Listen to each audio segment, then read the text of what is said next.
I'm on the air right now.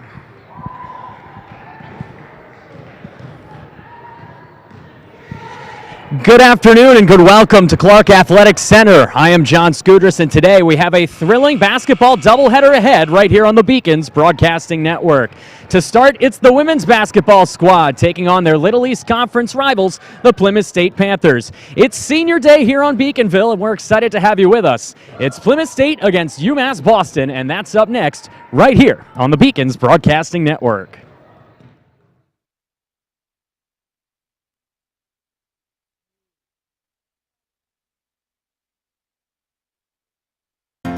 UMass Boston is my first choice because of the incredible theater department. Because it has an excellent honors college. Because here I get to interact with professors one-on-one. Because I'm not going to be crazy in debt when I graduate. Because at UMass Boston, I've met professors who have changed my life. My first choice. My first choice. My first choice. My first choice. Make the University of Massachusetts Boston your first choice. Visit umb.edu/first choice.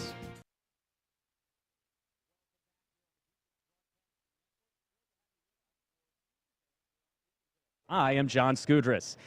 The UMass Boston Beacons have had a turbulent campaign here in 2016-17. They wrap up their home slate here in 2017 with a 9-13 record, taking on the 5-15 Plymouth State Panthers. The Beacons have lost 4 of 5 and have lost 3 straight here at home, so they hope to snap that skid as they take on a tough squad from Plymouth State that comes in at 5-15 and really reeling since the clock turned over to 2017. For the Beacons, last time out, a 46-42 loss to Southern Maine on Wednesday. In that matchup, only Michaela Illabodi was able to reach double digits with 10, as the Beacons were without 4 of their key contributors, including leading starter Grace Geary.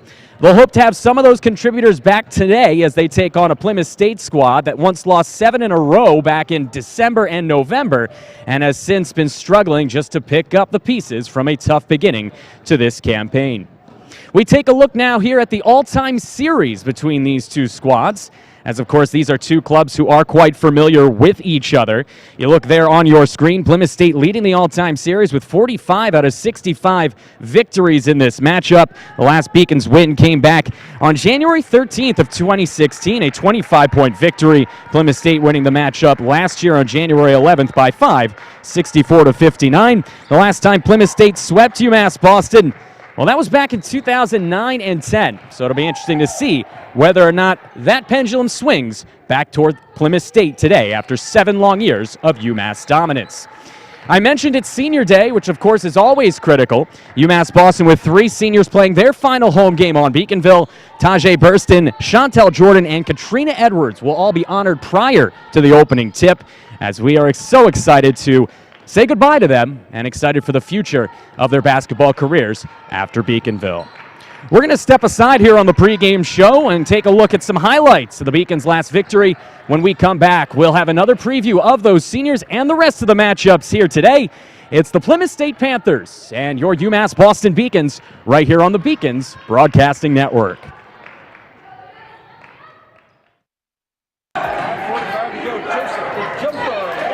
Hi, my name is Carl Joseph.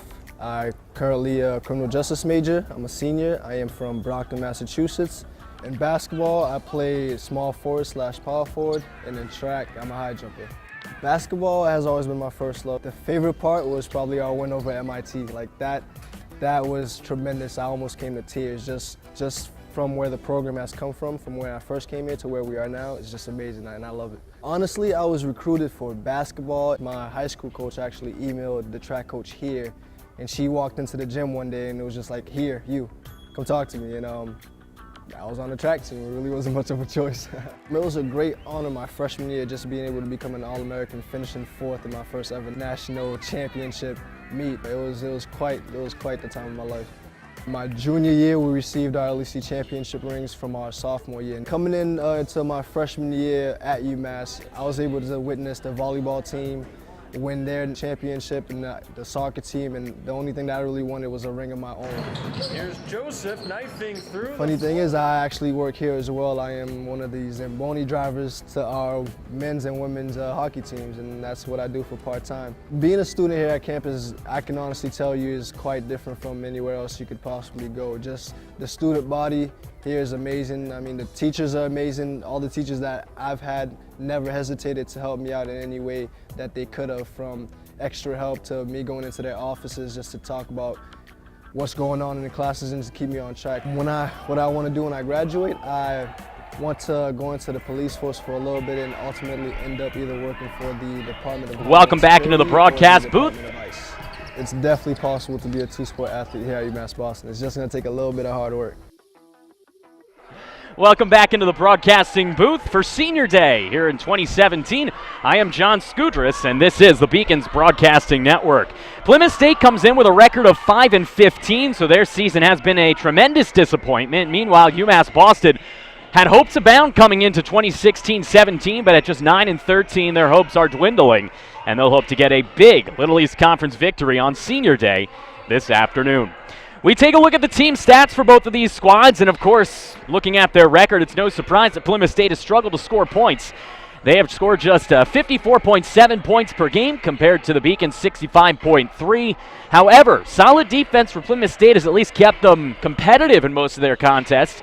They dwarf UMass Boston's defensive efficiency, as you can see there on your screen, allowing fewer points per game, a lower field goal percentage, a lower three-point field goal percentage, while also out-rebounding their opponents by nearly 2 boards per game and having fewer turnovers. So while the points suggest that Plymouth State should be the underdog in this matchup, the peripheral numbers show that this game could be a tight one from start to finish. We look at the individual leaders for these clubs, and of course for UMass Boston, the team leader in points right now, it's no surprise as UMass Boston has been so successful getting the ball down low to Raven Kelsey. The 5'9" junior from Boston leads the team with 11.6 points per game.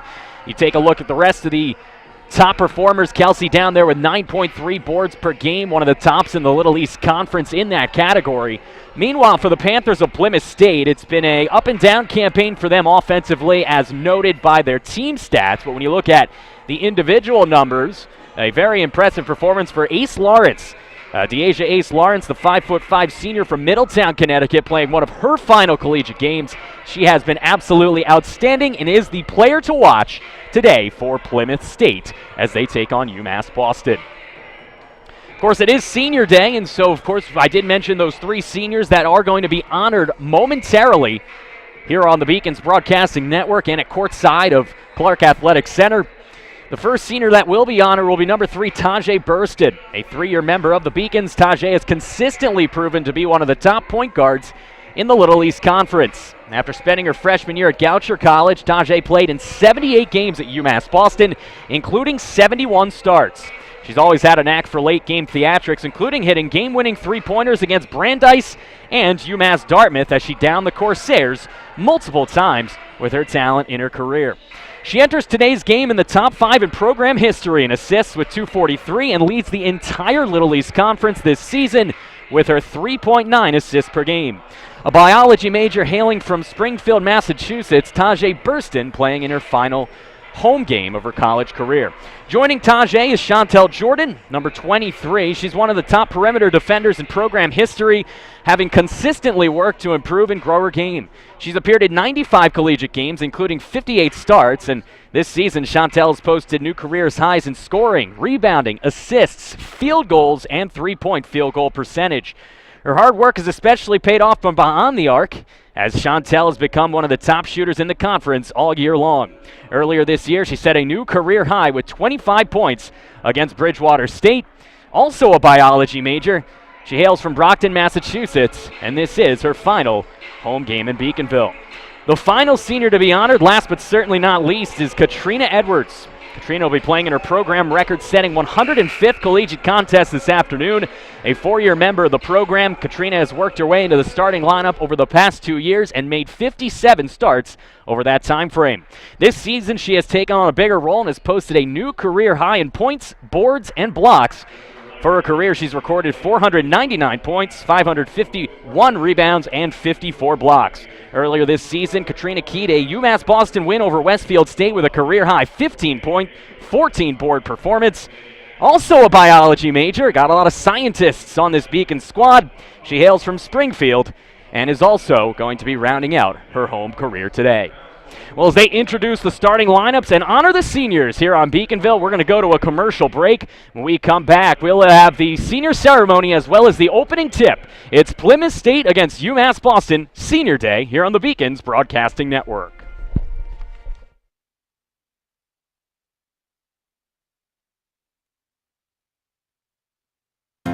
UMass Boston is my first choice because of the incredible theater department. Because it has an excellent honors college. Because here I get to interact with professors one-on-one. Because I'm not going to be crazy in debt when I graduate. Because at UMass Boston, I've met professors who have changed my life. My first choice. My first choice. My first choice. My first choice. Make the University of Massachusetts Boston your first choice.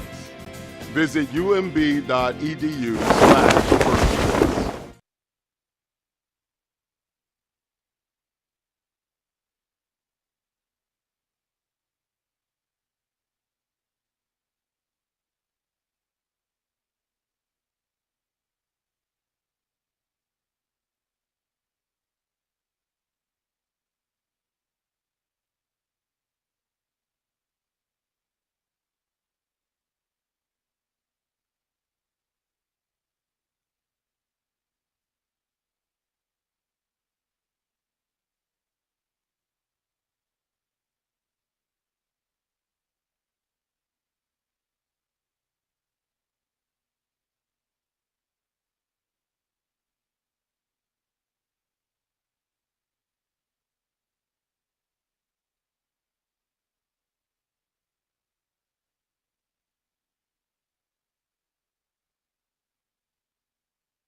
As they introduce the senior class here in their final collegiate home game, I am John Skudras. This is the Beacons Broadcasting Network pregame show as we get set for the final home opening tip of 2016-17. Let's take a look now at the keys to the game as this matchup gets set to convene between Plymouth State and UMass Boston.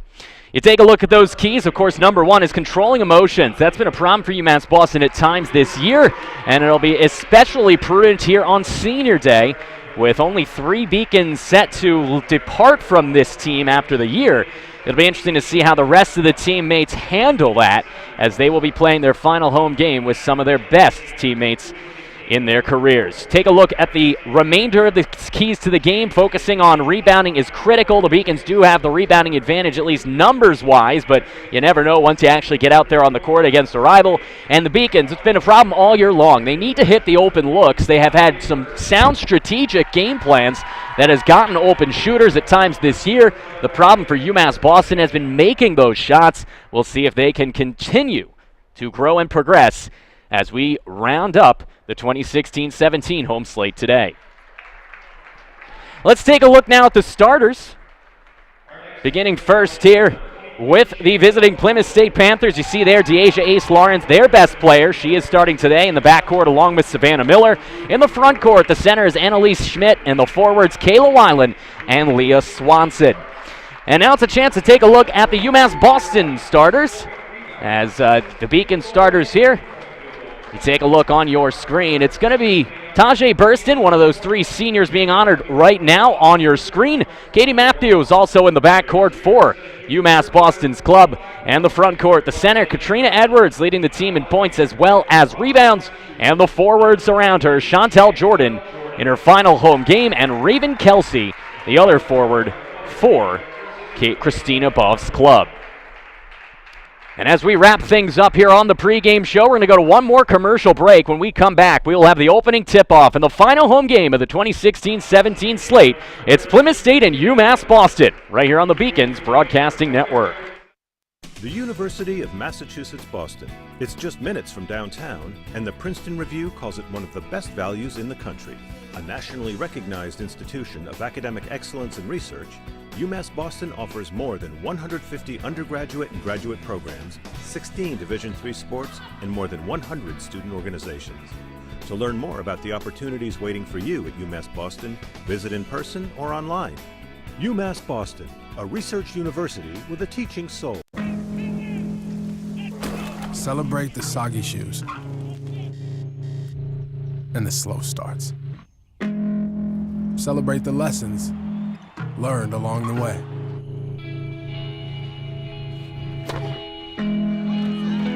These are the wins. Not the shiny, nail-biting kind. These are the last a lifetime kind.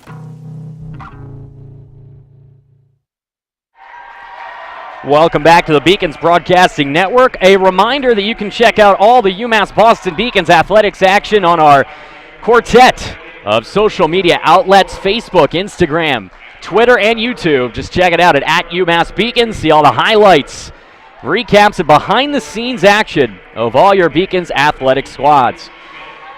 As you see there, the Beacons senior class of 2017 has 57 wins, the second most in institutional history, so it's one that will be missed. Only 3 players departing, but it's certainly 3 critical players, as Tanjay Burston, their starting point guard, Chantel Jordan, their starting forward, and Katrina Edwards, their starting center, all departing after this season and getting their final taste of home action as they introduce Chantel Jordan and company prior to tip-off. A reminder that this is the first of a doubleheader here on the Beacons Broadcasting Network. Tip-off for the men's senior day matchup against Plymouth State scheduled for 4 p.m. We'll have that one as well here on the BBN. And excited to bring you all the Little East Conference action as the season winds down. The winter sports schedule and slate comes to an end. And we get set for some spring sports soon enough here on the Beacons Broadcasting Network. But still here with winter and still excited to see what the women can do against the Plymouth State squad that has struggled at times this season. 2 teams huddling at their respective benches. We're just about set for the opening tip. UMass Boston bringing out all the punches today with Burston starting at point guard here. The diminutive guard, number 3 in white, is somebody to keep an eye on, as well as Katrina Edwards, who's going to be critical to winning the rebounding battle today. 34 in white, also on the starting lineup here for Christina Bowe.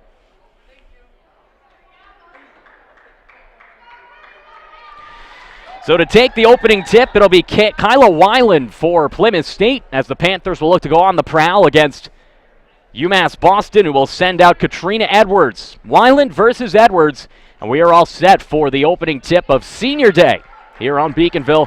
I'm John Skudras. This is the Beacons Broadcasting Network, and we are glad to have you with us. Opening tip won by Edwards in her final home game, her final home tip. She gets the win as Burston sets up the offense. Man-to-man defense to start here for the Owls. Here's Edwards. Dishes it out now near side. In fact, it looks like it may be a zone here as there's a quick pull-up jumper from Edwards off the mark. Trying to get her own rebound. She cannot get down there in time.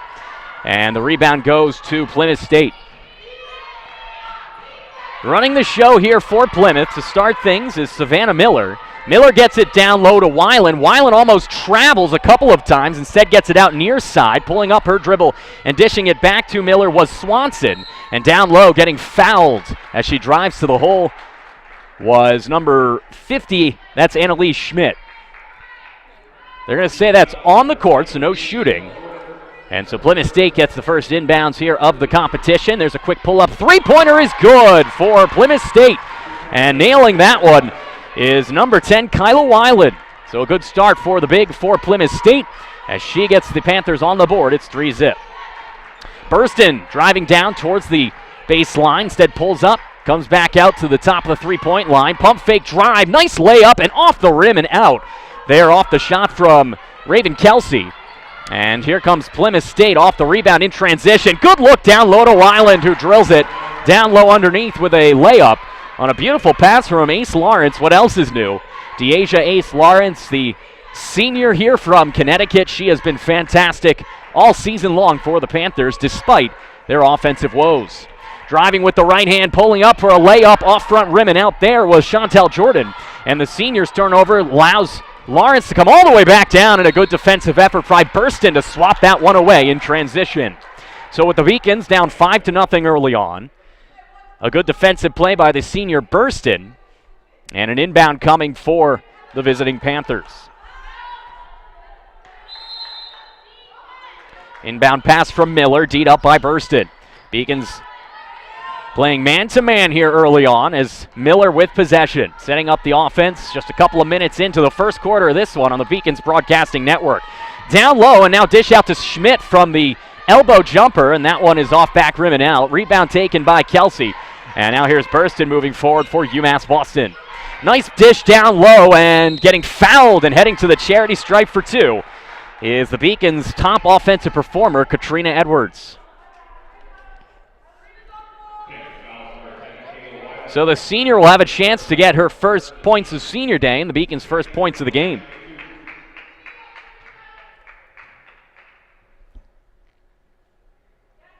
First free throw up and good for Katrina. Edwards, a 5'10" senior from Springfield, Massachusetts. Took her talents to Beaconville from Springfield Central High as she dishes both in.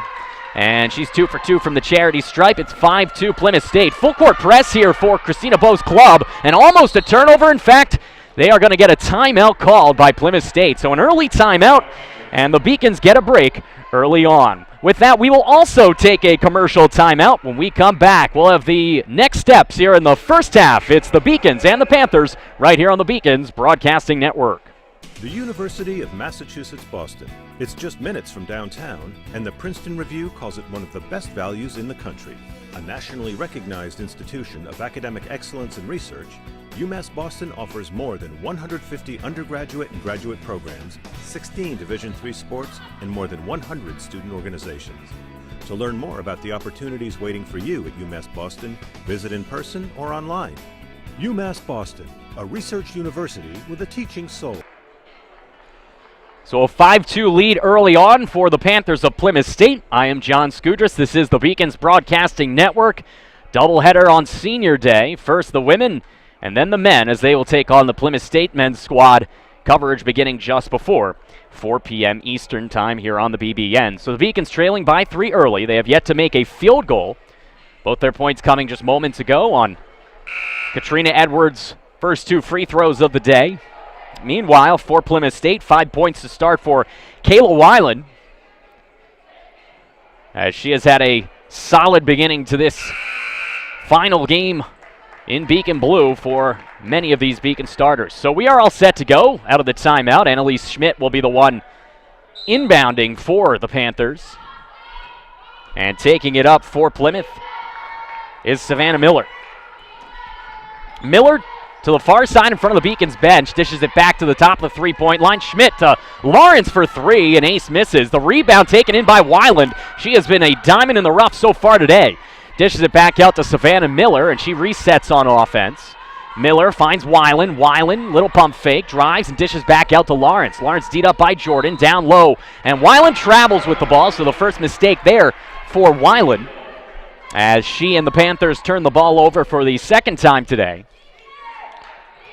Weiland, a senior out of Melrose, Massachusetts. A 5'11" talent, as driving there and falling down is Burston, and she was tripped. So a break there for the Beacons as they will get the ball underneath.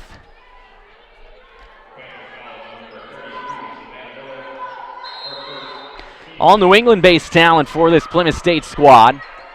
As Burston looks to inbound, she needs some help. She finds it in the form of her teammate out there and partner in crime, Katie Matthew.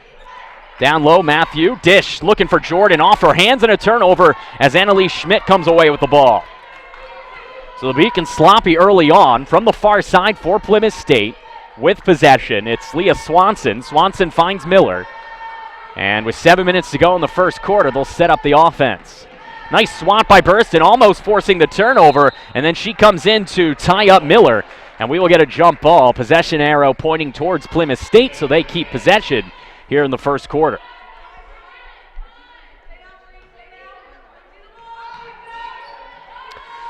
Miller inbounds to Schmidt, gives it right back to Savannah. D'd up by Burston, gets a screen there from Weiland, driving, and an awkward layup there by Savannah Miller, and a break for the Beacons the other way in transition. Burston pulls up at the three-point line, dishes it towards Jordan, back to Tajay. And Burston comes near side. Kelsey finds Edwards. Edwards double team, back out to Burston. Ooh, looking for an open three and then taking that one contested off the mark.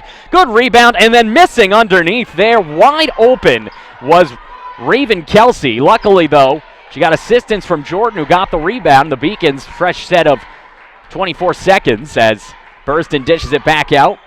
Matthew down low, pump fake Edwards. She thought she was fouled, no call, and a turnover on UMass Boston. So we are just about 4 minutes into the first quarter. The Beacons still looking for their first field goal. And yet, mercifully, they played solid defense and have kept this down to a 3-point game, 5-2. Last time out against Southern Maine, Beacons scored just 42 points in the loss, but they played solid defensively, gave up just 46. Here's Weiland, pull up from 5 feet off the mark. Nice rebound for Schmidt. Cannot hit the second chance opportunity. Jordan swats the rebound chance out to Miller. And a fresh shot clock here for Miller and those Panthers. With possession for Plymouth State, Lawrence. Ace Lawrence driving on Matthew, misses off front rim on the short pull-up jumper. Rebound for Jordan, she gets it to Burston. The Beacons in transition the other way. Long stretch feed for Matthew, pump fake out to Kelsey for 3. Rims out, rebound to Weiland. And she's going to be a tough foe down low for Edwards and company throughout the remainder of this game. Man-to-man defense for UMass Boston. Weiland pull up from 2-point range, rims out, rebound to Matthew, and Burston takes it for UMass Boston. Tajay Burston, the senior, nice no-look feed down low. It's deflected out of bounds on a better defensive play by Schmidt. As Tajay was looking for her fellow senior, Katrina Edwards. Now, actually that was, Edwards, who will take a seat. And she'll be replaced by Michaela Illabodi. Illabodi was the only Beacon in double figures on Wednesday in their 4-point loss to Southern Maine. As there's a nice inbound feed from Burston to Jordan, who hits the first field goal of the day for UMass Boston. It's 5-4. So the seniors combining on their final home appearance to get the first bucket for the Beacons.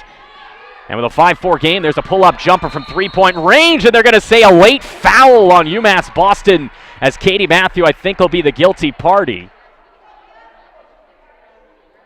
And they're going to say it's on the floor as it came after the shot with the body. So a bit of a break for the Beacons, as it could have been 3 shots.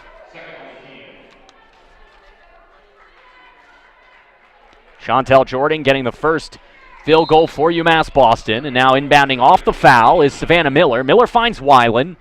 Weiland to Schmidt. Schmidt gets the screen from Weiland. And Annalise Schmidt, a long pass near side, finds Ace, and she delivers. What a nice shot there from beyond the arc. As drilling that one is Ace Lawrence. Her first points of the game. It's 8-4.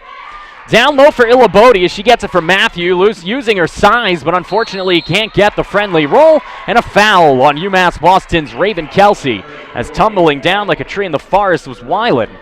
And UMass Boston turns that one over. It's 8-4.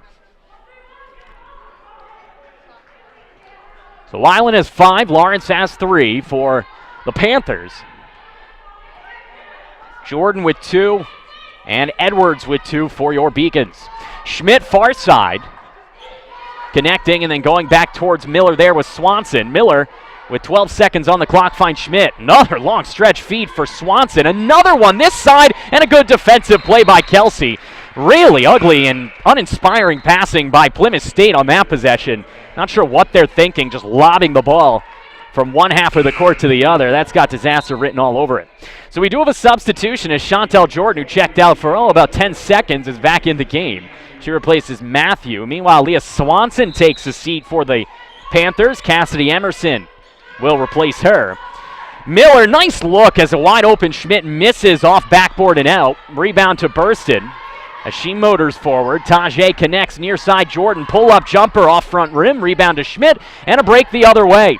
Freshly entered into the game is Emerson. Cassidy trying to go crossover on Jordan, loses it on a great play by Chantel, and then Jordan turns it right back over to Schmidt as she was trying to get some assistance, but Schmidt then turns it over on another awkward pass to Burston. Driving in, dishing near side, Jordan. Jordan got that feed from number 21, Grace Geary, who's back in the, or at least in the rotation after she missed last game. Missing that jumper was Kelsey, and now with an 8-4 game, here's Schmidt. Schmidt near side finds Lawrence, and Ace pulls up another three-pointer and delivers as Ace Lawrence, hot from beyond the arc to start. She's got 2 3-pointers and 6 overall. It's 11-4.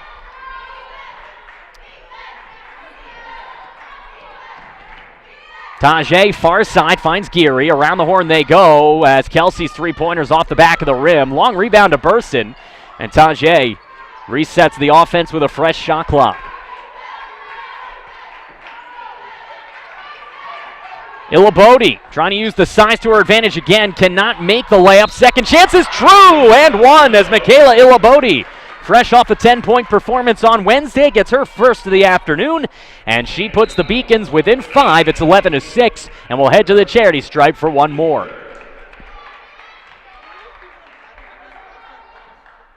Couple of substitutions for the Panthers as Maddie Beatrice checks in. Number 5 in green. She's on the left side of your screen, nearest to the shooter. And on the right side, nearest to the basket, also entering in will be number 15, Kaylin Aguiar. One shot after the made bucket, and delivering on the goods is Illabodi. We'll get a substitution as Michaela will take a seat. She'll be replaced out there by Edwards. So Illabodi has 3 points early on, and the Beacons trail 11-7. Beacons still applying that very aggressive full court pressure, and almost getting that one was Jordan. Actually, excuse me, that was Edwards, along with Jordan in a traveling violation. Weiland couldn't believe it as the aggressive defense for UMass Boston pays off as Weiland travels, and another turnover for the Plymouth State Panthers. The reason they're 5-15, folks, despite their impressive peripheral numbers, they don't give up a lot of points. Problem is they also don't score a lot of points. The reason for that being that they turn the ball over an awful lot. Down low here, looking for a chance is Edwards, and off the top of the backboard and in as Katrina Edwards leads the team now. She has got 7. Down low, connecting with Aguiar. Weiland, an high arcing jumper is way off, and an air ball as the Panthers turn the ball over yet again. And their once large lead is down to 2, and the Beacons can tie or take the lead on this possession. UMass has not led so far in this first quarter. Fell behind 5-0 before getting their first bucket of the game. Nice crossover for Jordan as she drives in and draws the foul with the body. Has taken her down was Cassidy Emerson. And Chantel should head to the charity stripe for 2 and a chance to tie it up for Coach Bo's club.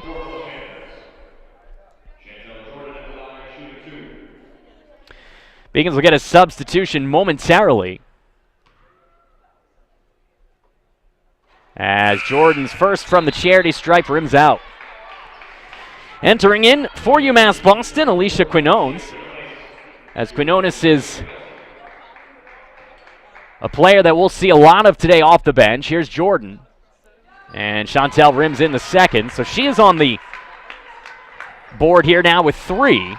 As Jordan, aggressive defense, forces the turnover. Grace Geary with possession. Far side for Quinones. She'll drive the lane and draw the foul. So Alicia will head to the charity stripe, and a chance to give UMass Boston their first lead of the day as the aggressive defense continues to torment Plymouth State here in the first quarter.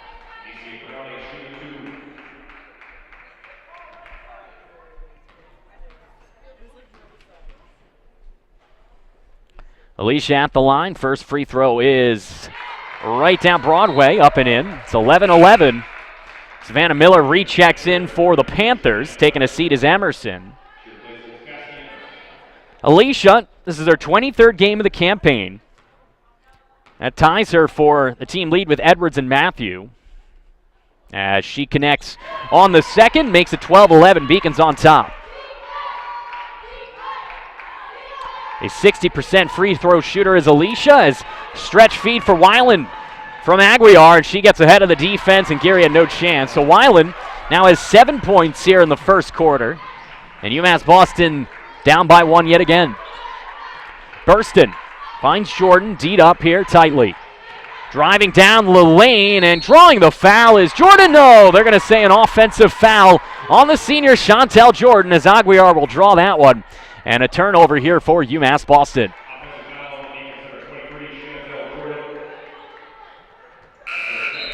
Substitution for the Beacons as Matthew will come in for Jordan. It's the second foul of the day for Chantel.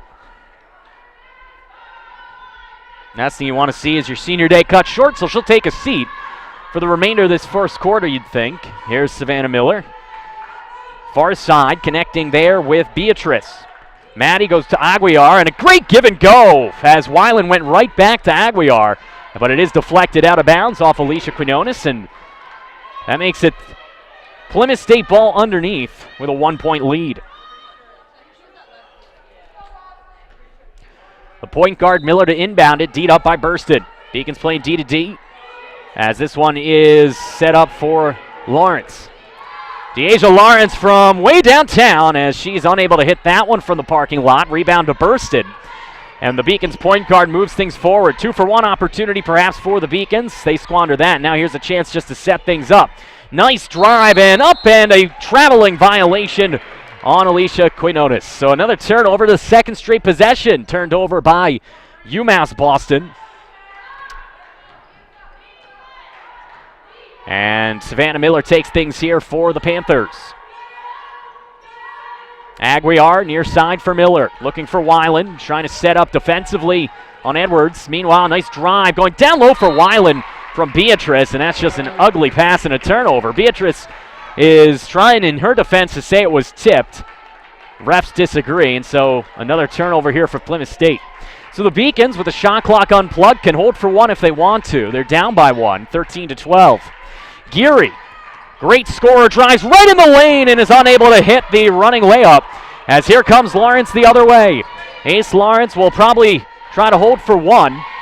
She finds Beatrice. Maddie turns this one over, and it's taken by Matthew. Long stretch feed for Geary with 3 seconds left. Connects with a great feed to Edwards, who puts it in at the buzzer.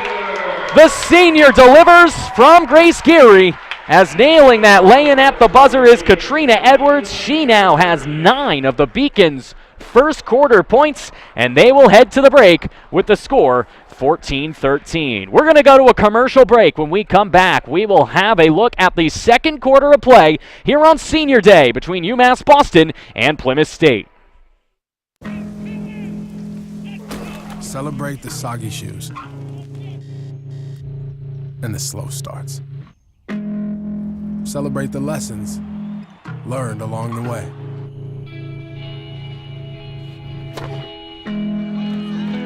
These are the wins.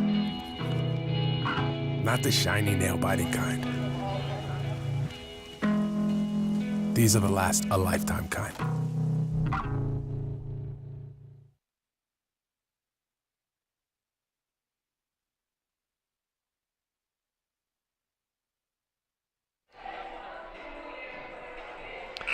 Welcome back to the Beacons Broadcasting Network. I am John Skudris. UMass Boston on a last-second buzzer-beating layup from Edwards on a beautiful feed from Geary has taken the lead to end the first quarter. They trailed for the duration of that quarter right up until the end, but sloppy play by Plymouth State and a couple of late turnovers by the Panthers give the Beacons that 1-point lead, as you see on your screen. If you're just joining us, this is Senior Day. Beacons coming in at 9-13 overall. Meanwhile, the Panthers at 5-15.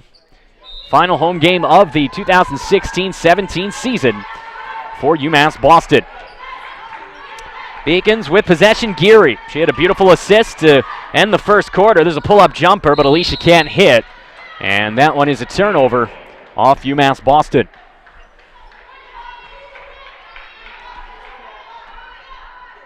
Aguiar gets it into Miller, and Plymouth State will try to clean things up here in the second quarter. They started out very hot offensively, but it cooled down precipitously over the final 5 minutes. Miller finds Lawrence. She's got 2 threes already today, and she misses wildly on that one. Ball is on the ground, a skirmish for it, and possession is pointed towards Plymouth State, so the Panthers will keep possession. Substitution as Raven Kelsey checks in for Alicia Quinones.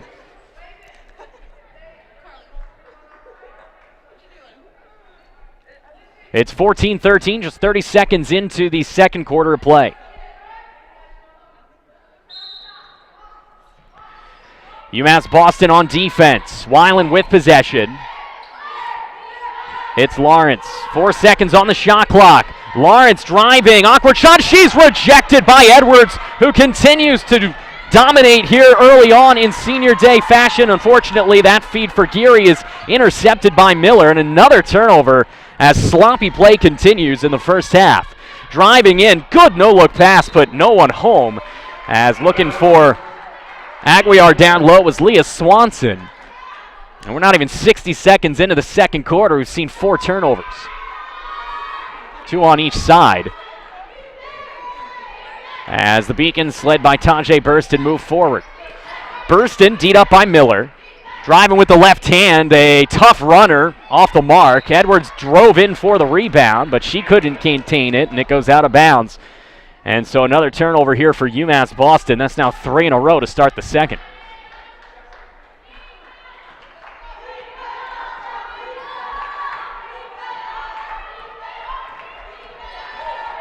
Driving with the right hand and a double dribble on Savannah Miller. My goodness.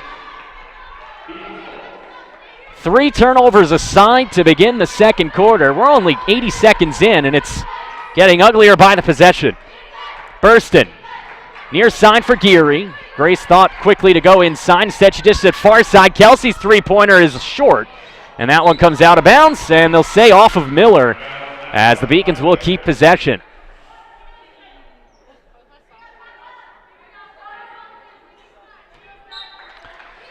Inbounding it here for UMass Boston was Matthew. She finds Edwards. Near side Burston. 27 seconds on a fresh shot clock. There's a pull-up jumper from Geary. That one rims around and out. Doesn't get the friendly roll.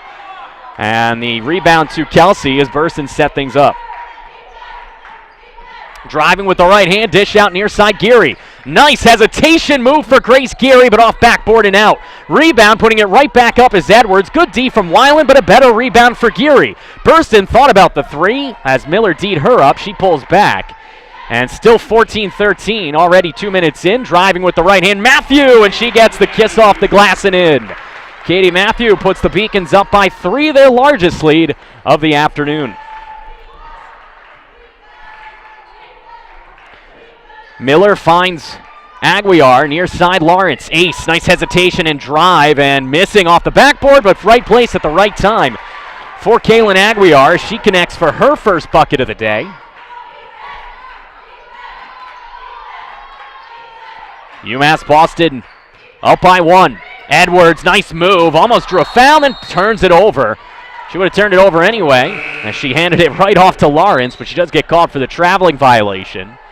Another turnover for UMass Boston, as Annalise Schmidt will check on in here for Kayla Weiland, who's had a fantastic first half with 7 points. So it's Miller out there with Deborah Morrill, Annalise Schmidt, Leah Swanson, and Aguiar as this one comes inside, and it's picked off by Kelsey. That one was partially deflected by Edwards initially. Raven taking it herself. Dishes near side. Matthew for 3. Off rim and out. Rebound to Kelsey as she rises above the trees. Down low to Edwards. And somehow no foul call on Schmidt. Edwards gets her own rebound on the air ball and resets things for Kelsey. Short on the 3. Rebound to Miller. The Beacons continuing to struggle to hit those open looks. That was one of the keys to the game in our pregame show, as that should have been a kick ball, no call. Kelsey emerges from it 2-on-2 with Geary. Grace. Near side, Burston for 3, and it's off rim and out. Rebound down low, and a great play as there's a foul on Swanson. Getting the rebound anyway was Matthew. Beacons will inbound here with 6:25 to go.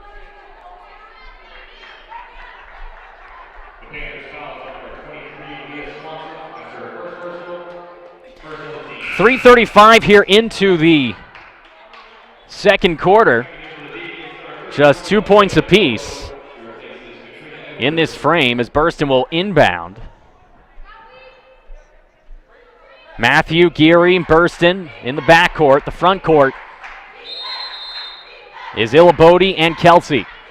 Nice dish to Geary. Rims out, though, off the glass, off rim and out. Schmidt gets the rebound. She's not adept at ball handling, so she'll dish this one off.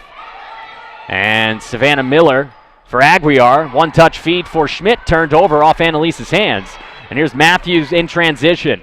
Katie for Geary for three. Not even close. Rebounded by Illabodi.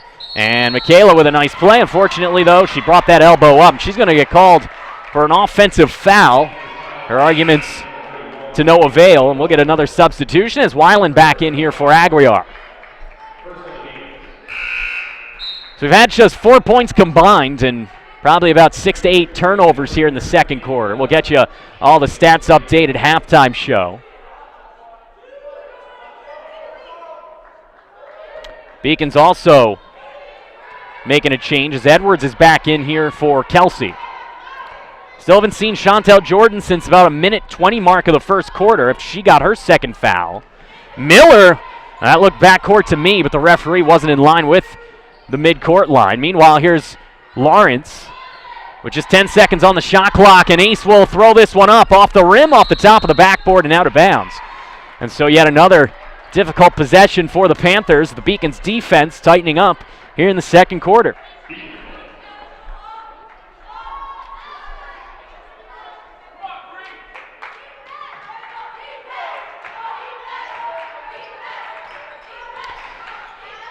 Bringing this thing up is Burston, number 3 in white, the senior, number 3 in white, as she goes down low for Illabodi. Nice look, but Michaela, she's got to rise up a little bit more and get more on that shot. She was unable to.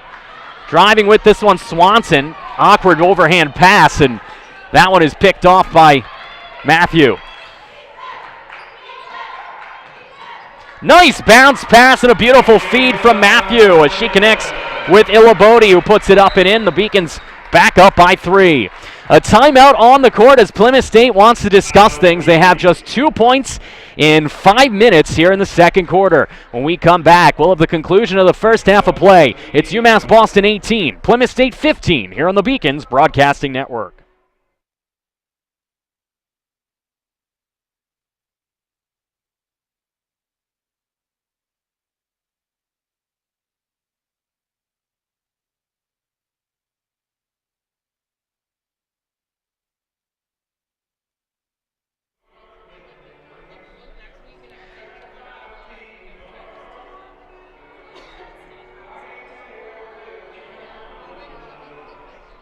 Welcome back to the Beacons Broadcasting Network. Somebody lost a grouping of balloons here on Senior Day, so wonder how long that'll be up in the catwalks. Meanwhile, as that one rises up, the Plymouth State Panthers offense has sunk down. They've just got one bucket here in the second quarter as we are just about halfway through the frame. 5:03 to go. Beacons leading this one 18-15.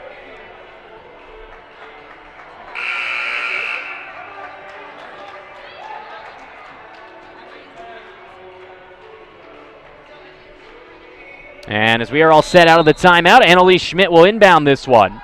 Finds Swanson, full court press is engaged. Weiland has to pull it up. She gets over half court, hands off to Miller.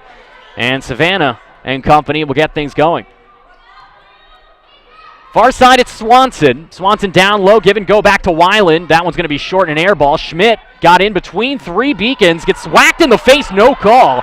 As the Plymouth State bench wants it, they won't get it. Pull-up jumper from Swanson off the mark, but Weiland is there for the rebound, and she puts it up and in, and a foul. So 9 points so far for Kayla Weiland as she continues to lead the offensive rush. It's 18-17, but Kayla has a chance to tie this game up for the first time since the first quarter.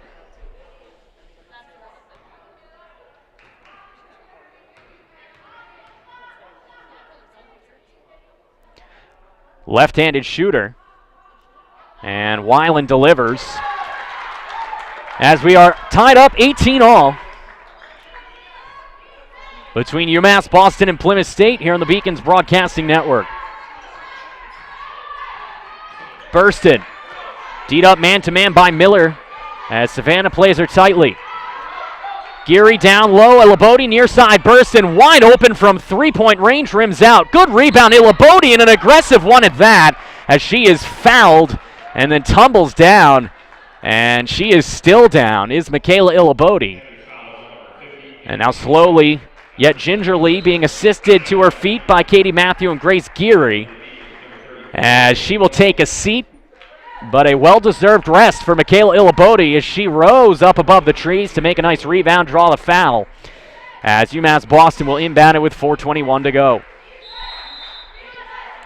Burston finds Kelsey. Raven driving down the lane, near side for Edwards, pull-up jumper and off rim and out. But a great rebound by Raven Kelsey. The Beacons here in the second quarter dominating the rebounding game after struggling in the first. Kelsey with the left-handed drive, pull up from short range off the mark, and that one dribbles towards the point guard Miller. She gets fouled by, I believe, Edwards. That's who they'll call it on. And so inbounding it here will be Swanson. It's the first of the day on Edwards. Savannah Miller will get a chance to catch her breath as she'll be replaced out there by Deborah Morrill. Morrill is a 5'4" sophomore from Concord, New Hampshire. She's joined by Swanson, Schmidt, Weiland, and that young lady right there, Ace Lawrence, leads the team in scoring and leads the team in flares. You saw right there, but unable to get the roll on the right-handed leg-in. Rebound to Burston. Give and go from Edwards. Now Burston goes to Geary. 3:38 to go, first half of play, 18-18. Nice look from Matthew connecting with Raven Kelsey, who pulls up and hits the jumper from 12 feet. And the Beacons retake the lead. It's 2018. Lawrence gets it from Morrill. Weiland at the top of the offense. Driving to the far side, Morrill. She stops on a hop, goes down to Weiland, and that one is ripped away. And a turnover here by Plymouth State as the jump ball leads to Beacons' possession. Alicia Quinones will be the entrant for UMass Boston as she will spell Grace Geary. So Burston out there with Kelsey. Quinones. Nice spin move by Matthew as she tries to go down low to the senior Edwards, but unable to handle that one was Katrina. And a turnover on UMass Boston. A reminder that this is the Beacons Broadcasting Network. I am John Skudras. It's senior day here on Beaconville, the first of a doubleheader. Stay tuned after this one. Coverage around 3:45 p.m. Eastern time. Beginning for the men's senior day matchup against Plymouth State. Meanwhile, there's Weiland getting fouled down low. That one on the floor, I believe.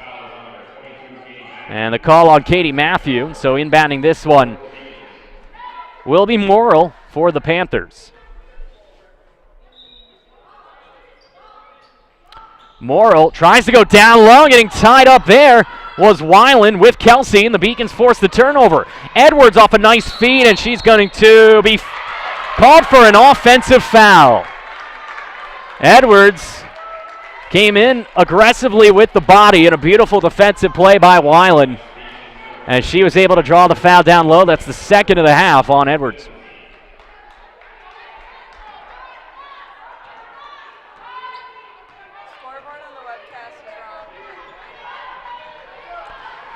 UMass Boston up by 2, 20-18. Swanson driving, and she will travel. Another turnover here by Plymouth State. Aggressive defense by Kelsey, but that'll help out the Beacons with 2:37 to go. Burston almost handed that one over right to Swanson. Tajay will motor right past Leah. Using her speed, dishes it back out. Kelsey regained her footing. Matthew near side. Alicia driving, and she's fouled. And so Swanson is going to get called for that one. And they're going to say it's on the floor, so inbounding this one will be Burston. As Maddie Beatrice will check on in for Ace Lawrence. Burston gets it right back from Alicia. Meanwhile, comes right back to the far side for Matthew. Awkward pass down low looking for Edwards. Good save by Quinones. Meanwhile, Beacons find Burston. Just 17 on the shot clock. Kelsey driving, coming all the way in, and that one rims out. Beacon's unable to hit their layups, and a jump ball will be a turnover as this possession will point towards Plymouth State. Savannah Miller back in for Morrill, and that didn't take long for Ace Lawrence to come back in, and she'll check in for Swanson. Just 10 seconds after she checked out.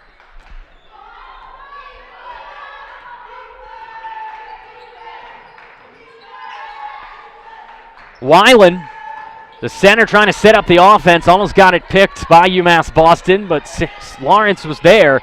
Ace, hesitation move, finds Miller. Savannah for Weiland from just inside the three-point line, off front rim and out. Aggressive play by Weiland. She pokes it to Schmidt. Annalise gets it over to Beatrice. Maddie, no-look feed for Weiland. Weiland driving, and she lost possession, and then a block by UMass Boston on a great defensive effort by Matthew down low. She'll then tumble down to the court, and we'll get a substitution. We're going to get Chantel Jordan, then she was called back to the bench, and instead it will be Grace Geary. So with 89 seconds to go, Grace Geary checks in for Katie Matthew after a good defensive play by 22 in white. Of course, keep in mind, at halftime we'll have a quick interview with head coach Christina Bowe. Driving with the right hand, dishing out near side from the top of the elbow. Instead, trying to drive and dish it was Kelsey, looking for Edwards, and a jump ball possession pointing towards Plymouth State yet again.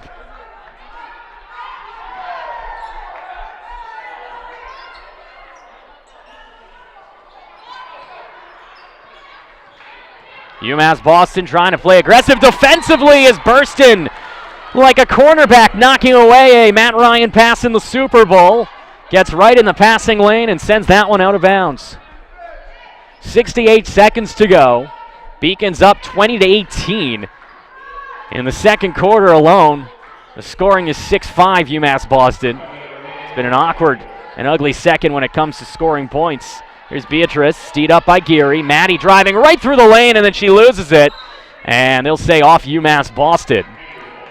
Kelsey, the last one to touch it. And with 52.7 to go, 9 seconds on the shot clock, Plymouth State inbounding. Weiland. Driving in with the right hand, Beatrice, and it may have looked awkward, but it was pretty in the end as she gets the high arcing lay-in, and this game is tied at 20 with 40 seconds left. 2-for-1 opportunity for UMass Boston. It looks like they'll just look for a good shot. Burston wants to ISO up on Miller.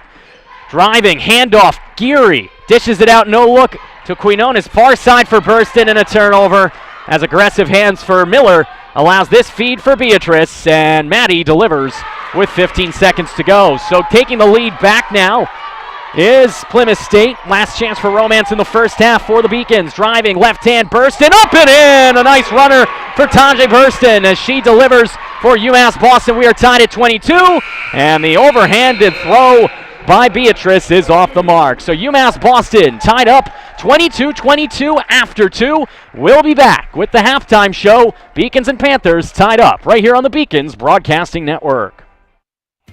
Something I discovered in myself is that if I have a goal, I can accomplish it. It's a well-rounded experience. At a Division III school, you primarily a student athlete, so the school is really shaped around you developing yourself as a complete individual. It helps a lot that you have a family with your team that can guide you.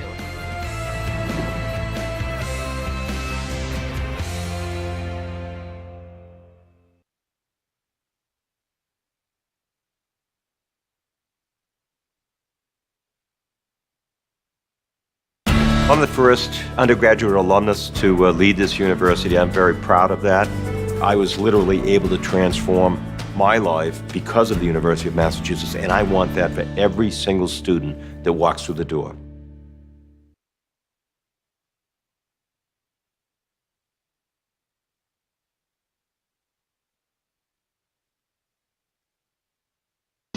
John Schooner, Broadcasting Network.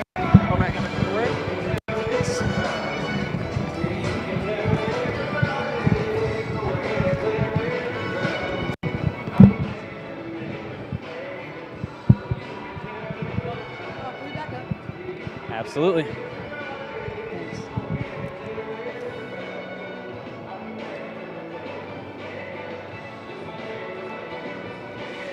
Welcome back to the halftime show. John Skudras here, along with Beacon's head coach Christina Ball. And coach, tight first half, 22-22 after 2 here on Senior Day. What did you like from the team here in the first 2 quarters? After the first 4 minutes of the game, we just started playing hard. The ball's not dropping. It's rolling around on that rim. But, we got 14 offensive rebounds. That's huge for us. 0 for 11 from 3. So, it's late in the season. Our legs are tired. We got to get more rhythm shooting in the mid-range.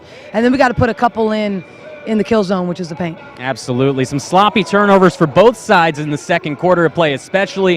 What do you guys have to do here in the locker room to maybe refine your game and play a little more composed? Well, a lot of it's in the post with Trina, getting triple teams. So we'll bump her up a little, put her in the mid-post so she has a little bit more room.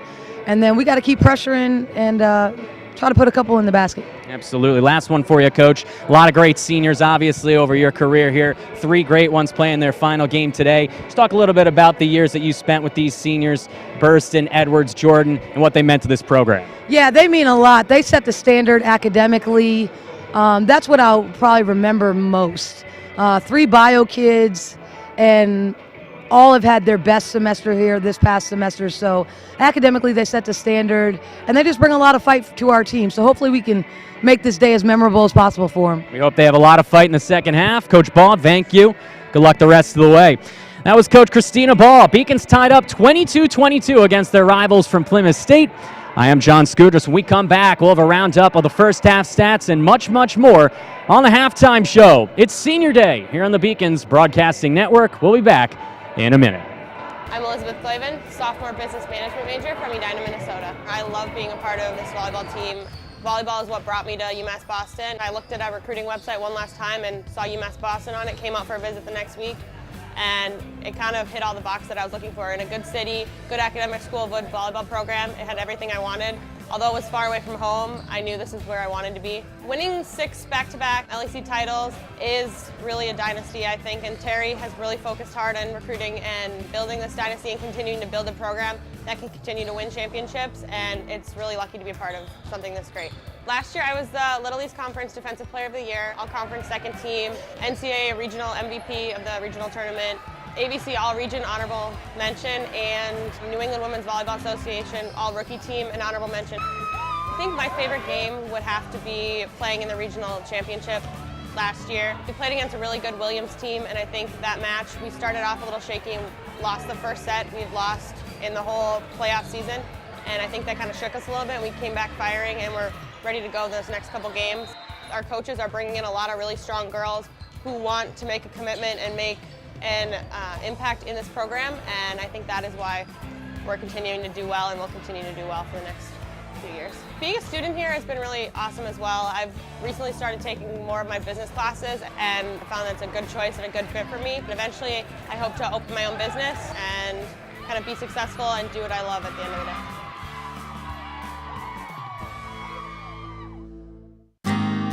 UMass is very public service focused, and it piqued my interest, and I started doing more research on it. I'm very focused on what can I do to make the world around me a better place. My name is Lydia Grasso. I'm a junior at UMass Boston studying sociology and minoring in human rights. What I want to do is I want to work with women and children transitioning out of sexual slavery in Southeast Asia and helping them to find jobs, find housing, provide counseling, just the things that we kind of take for granted. Because I won the Chancellor Scholarship at UMass, it allowed me to go to Cambodia. I was working at the Sihanouk Hospital Center of Hope in Cambodia, and it was just an amazing opportunity to just be able to get firsthand experience working with a human rights research project. Cambodia was really ravaged by a genocide, so there's a lot of rebuilding that's happening. I was in the place of something horrible that had happened. I could either go home and kind of forget about that experience and kind of block it out, or I could do something so that things like that never happened again. UMass provides me with opportunities that I wouldn't get anywhere else and gives me a global perspective in a public setting. I definitely transformed at UMass. My name is Kirsten Morrison, aka Keeks. I'm a senior here at UMass. I'm in the Exercise Health Sciences program, and I play volleyball, basketball, and softball. You know, I came here for volleyball, and I chose between basketball and softball, and I went with basketball my freshman year to play, and it's always kind of been a thing that I wanted to do is play softball my senior year. And after talking with Coach Dagg, she was like, yeah, come on the team, and I was like, all right, and here I am playing 3 sports this year. Being a Beacon, I don't even know if words can describe. You know, coming here as a freshman, I was a little nervous and scared, but you know, I walked in these doors and they all had open arms. You know, they showed me the ropes. You know, the coaching staff, the athletic staff, the chancellor, the vice chancellors, everyone here is so welcoming, and I really can't stress enough about how much this is really a second family for me here at UMass. I got my 1,000 points this year. It's amazing. I don't even think words can describe how I feel about it. It's something I've always wanted to do my whole life, and doing it here with my teammates and the coaching staff here is just an unbelievable experience, and I'm so happy to be able to do that. I'm doing my internship this summer at the Quincy YMCA, and I really hope to be coaching in my future.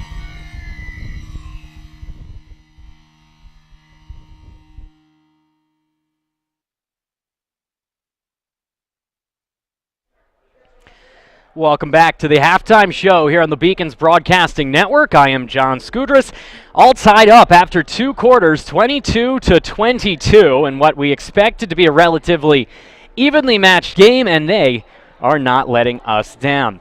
The first half of play, of course, in this final home game of the 2016-17 slate for UMass Boston, saw a couple of standout performers for the Beacons.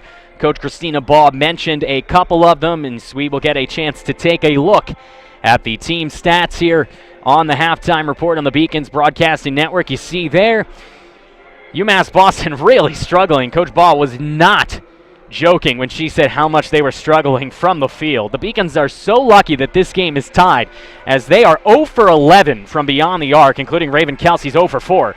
That's not it, folks. They are 8 for 37 from the field, a paltry 21.6%. The team leader in buckets, Michaela Ilabodi, 2 for 5. Katrina Edwards, 2 for 7. Nobody else has more than 1. And Grace Geary, who missed last game, is 0 for 5 to begin play here on Senior Day. So a senior day to forget for some non-seniors here in Beacons Blue.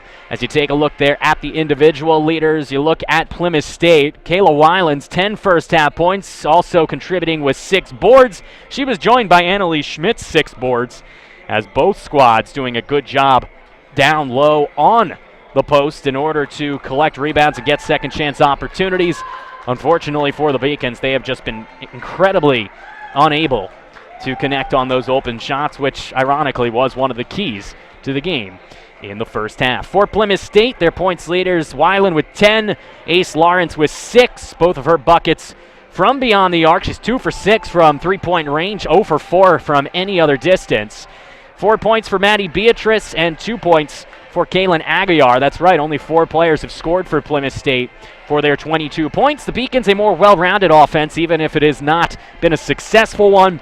Edwards with 6, Ilabodi with 5, Kelsey Burston, Matthew Jordan, and Quinones with 2. As UMass Boston's well-rounded attack will try to become more efficient in the second half, as they shot just 8 for 37 through the first 2 quarters. We're going to take one more break here on the Beacons Broadcasting Network. When we come back, we'll have a look around Beaconville and see what the rest of the athletics clubs are doing. Women's hockey playing just right up the hallway at Clark Athletic Center, and we'll look ahead to see the final few games of this slate here in 2016-17.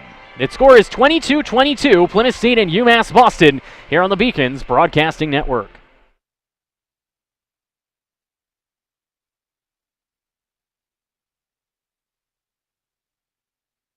On Wednesday in their 4-point loss to Southern Maine, as there's a nice inbound feed from Burt.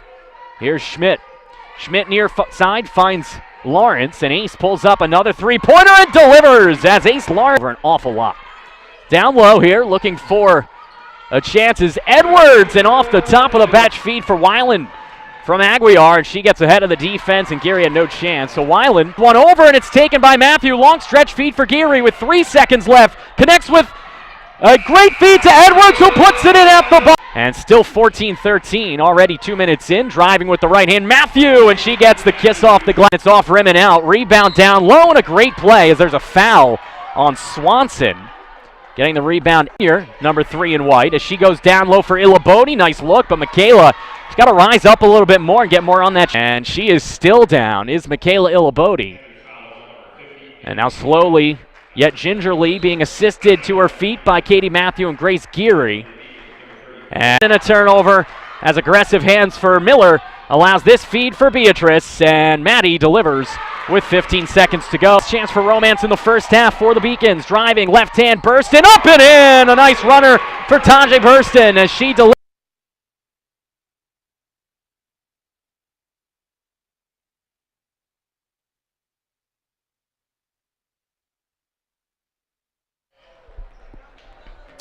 Welcome back to the Beacons Broadcasting Network. Just a couple of minutes remaining until the second half gets underway as both teams are out there for warm-ups. I am John Scudris. Let's take a look around Beaconville and see what is going on around campus among the athletics clubs here for UMass Boston. As you take a look here on your screen, the women's hockey team right now. There it is, tied up 1-1 against Plymouth State. The Panthers all down here on the prowl in Beaconville, that one in the second period. The men's basketball squad gets underway shortly. I've been saying 4 o'clock, I'm corrected, it's 3 o'clock. Meanwhile, the men's hockey game gets underway against St. Anselm at 4 p.m. Let's take a look at what's ahead for UMass Boston. As we look ahead, you see there, next week the Beacons will be taking on UMass Dartmouth the day after Valentine's Day. That is Wednesday, and then they'll be back on the road against Eastern Connecticut State before their regular season comes to an end and they get set for the LEC quarterfinals a week from Tuesday. That will begin here in 2017 as the Beacons will try to get back to another deep run in the LEC tournament. It's been a tough regular season, but they would love for postseason success to lay upon the horizon here in 2017. For these seniors and the underclassmen on this club. We're going to go to one more break. When we come back, we will have the beginning of the second half between Plymouth State and UMass Boston. This is the Beacons Broadcasting Network. Psychology is about understanding the individual and understanding the mind. The main reason why I want to combine psychology and business degrees is because I want to understand the business decisions that are made. I'm Nurcin Chalabi. I'm from Turkey originally. I'm a senior at the 5-year BA to MBA program at UMass Boston.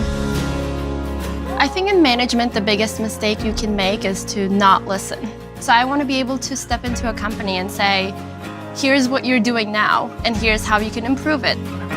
I moved here when I was 16 for high school. Moving from Turkey, it was a rough journey for me because when you don't really speak the language that well, and when you don't really fit in the crowd, it's very easy to disappear.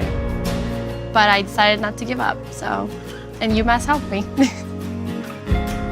I wanted to be able to improve myself. I wanted to be able to try new things, and I think UMass gave me a really good head start on that. Welcome back as UMass Boston getting set for the beginning of the second half, all tied up at 22.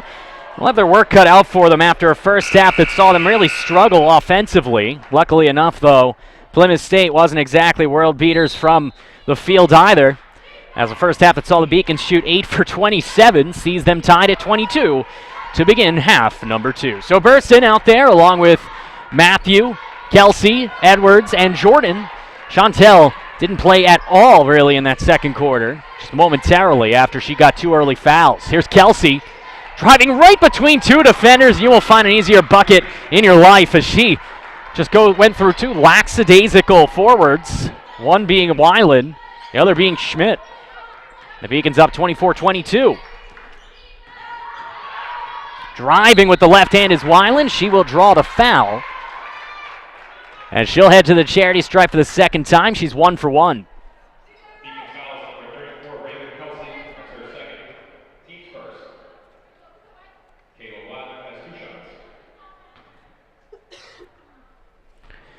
Weiland's second free throw of the day. It's up and in. She extends her team leading point total to 11, leading all scorers. She's one of just 4 players on Plymouth State to record a point. Weiland's second foul shot is true. She's 3 for 3 from the charity stripe today.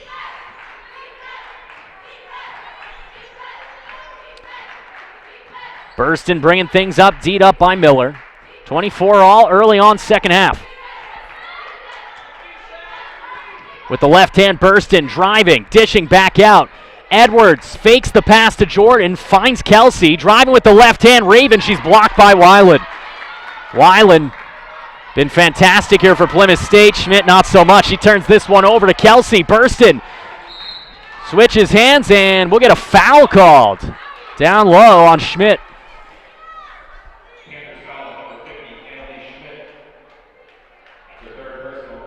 It's a third foul on Schmidt, so that's a big one for her.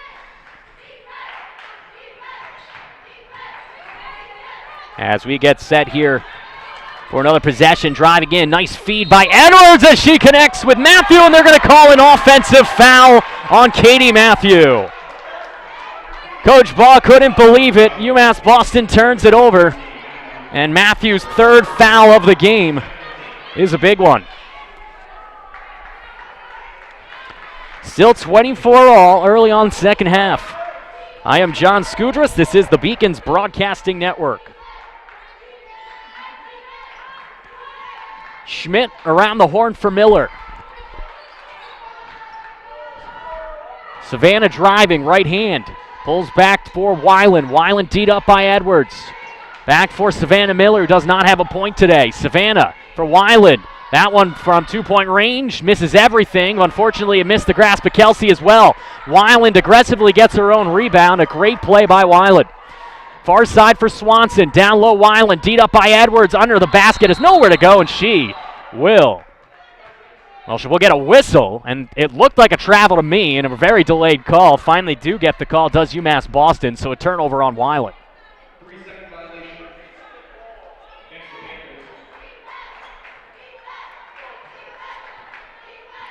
First half of play saw Edwards lead the Beacons with 6. Ilaboti's 5-second on the team through 20 minutes of play. Purston somehow keeps her dribble despite getting tripped by Miller. And then Tajay driving with the right hand. It gets the friendly roll as the senior delivers here early in the second half as Tajay Burston bursts through the defense and gets her second bucket of the day. She's got 4. Schmidt D'd up by Kelsey. Annalise almost turns that ball over. She had 0 points in the first half of play. Here's Miller, who also had nothing, and that'll continue as she misses off the backboard with the layup attempt. In transition, Burston thought about hitting Jordan. She'll take the shot herself and hit it. Hits the layup with the right hand, comes right back and hits it with the left hand, and the senior Tajay Burston is contributing here in the second half offensively. The Beacons up 4. Lawrence from 3-point range, smooth as silk as Ace Lawrence, the ace of the deck here for Plymouth State as she gets this one back to 1. It's 28-27.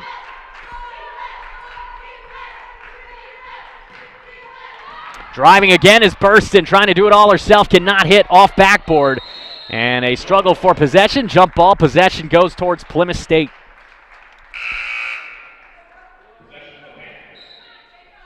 Substitution as Geary checks in for Matthew.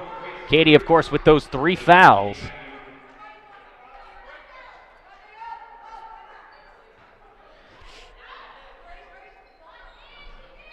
As Savannah Miller gets the inbound from Schmidt.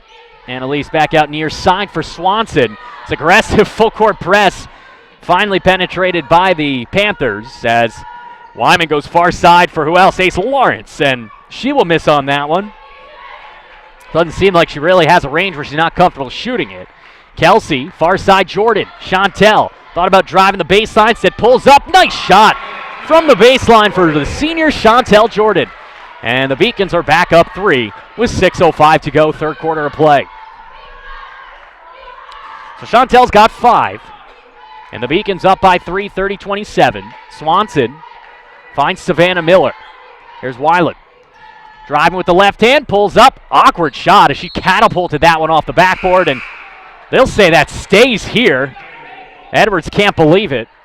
And Katrina will get a chance to think about it on the bench. She'll be replaced by Illabodi for UMass Boston. Meanwhile, Cassidy Emerson will step on in for Lawrence. That's for Plymouth State.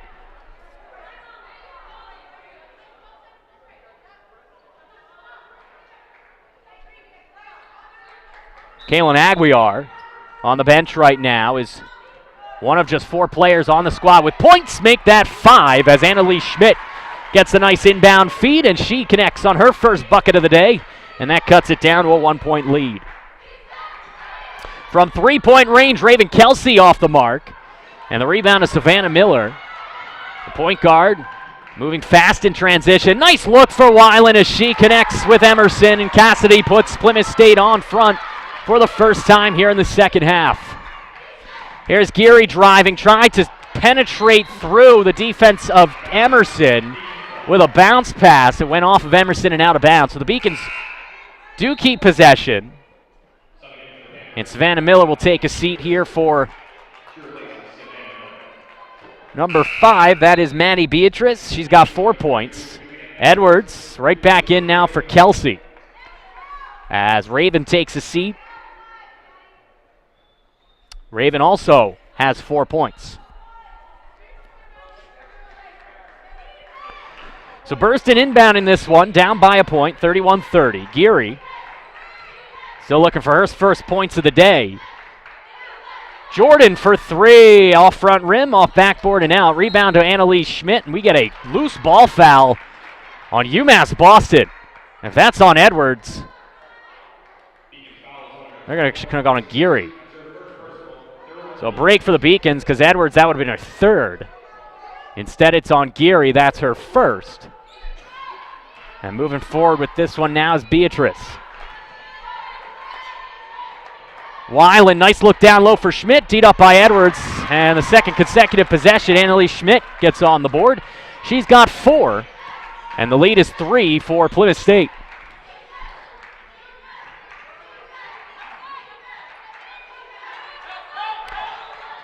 Illabodi, nice spinorama shot, but could not get it. And the rebound to Annalise Schmidt. And UMass Boston's 3-point deficit as Plymouth State moves forward. Here's Swanson, handing off to Beatrice. Maddie Beatrice with a screen from Weiland. Nice look for Swanson. So that was Emerson, who pulls up from just inside the 3-point line as Emerson delivers. As Cassidy gets on the board.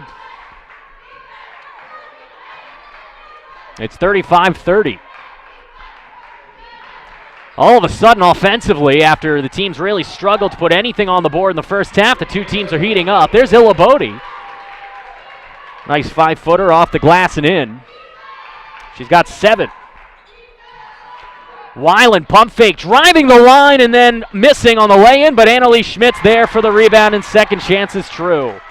6 second-half points for Schmidt, all down low. And she's the main contributor to a 5-point Plymouth State lead. Jordan looking for Illabodi. It's deflected right back into the grasp of Chantel. Edwards for Geary. 10 seconds on the shot clock. Grace looking for her first points of the day. Instead hands it to Jordan for 3. Nothing there. And that's out of bounds. Turnover off UMass Boston.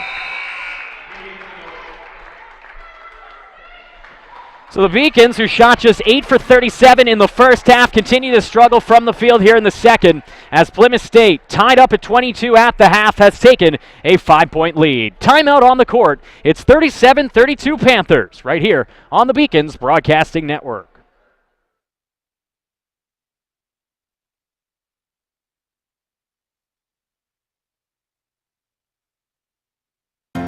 UMass Boston is my first choice because of the incredible theater department. Because it has an excellent honors college. Because here I get to interact with professors one-on-one. Because I'm not going to be crazy in debt when I graduate. Because at UMass Boston, I've met professors who have changed my life. My first choice. My first choice. My first choice. My first choice. Make the University of Massachusetts Boston your first choice. Visit umb.edu/first choice.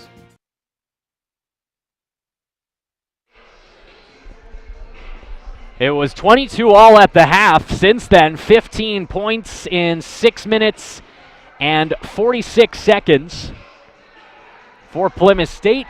Beacons just 10 over that time frame, and it is a 5-point Panther lead, 37-32. Out of the timeout, Beacons coming out with Edwards, Kelsey, Jordan, Burston, and Geary. Meanwhile, the Panthers coming out with the same lineup. You have Beatrice, Emerson, Schmidt, Weiland, and Swanson. That is Swanson with it. Leah with a streaking forward. That was Schmidt, but a great interception made by Raven Kelsey. Burston off the turnover, finds Geary. Handoff for Kelsey.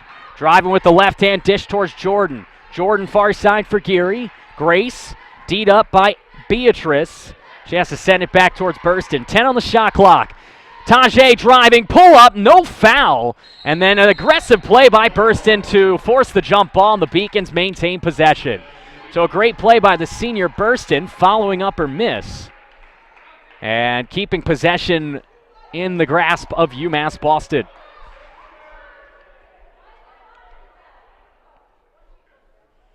Tajay has 6 points.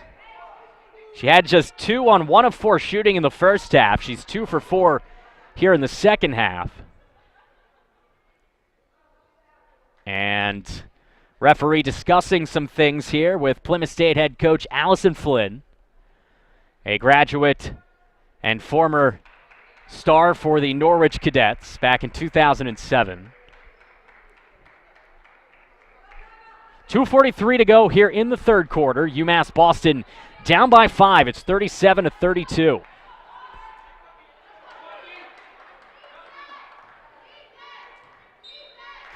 So Burston inbounds things, and she'll find Jordan. Elbow jumper is up and in as Chantel Jordan connects. For Chantel, that is now 7 points on the day as Swanson in transition will slow things up. Down low looking for Weiland. Great defensive play by Edwards to knock it out. So the Beacons down by 3, D'ing up well here on this possession. The seniors coming to play here in the second half as Burston and Jordan lead the way for UMass with 4 each. And then Burston almost took that one right away as the heads-up play by Beatrice is trying to bounce it off of the defender in front of her with no one open.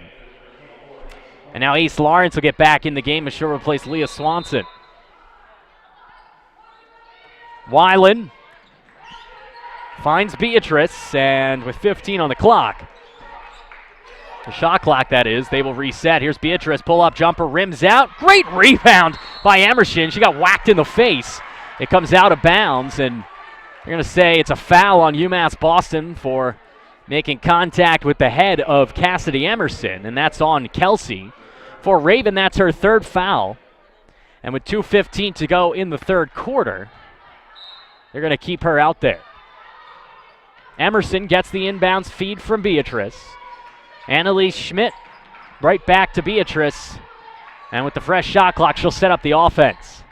Beatrice, hesitation move, driving off the backboard and out. Rebounded there by Kelsey. Fast break the other way. Kelsey pulls things up and then hands it off to Geary on the baseline. Nice give and go to Kelsey, who was rejected, but drawing the foul is Raven Kelsey. Weiland thought she got all ball, but Kelsey will head to the charity stripe for 2. At least that was the plan. And now we have a technical foul called, and I believe it's on Raven Kelsey.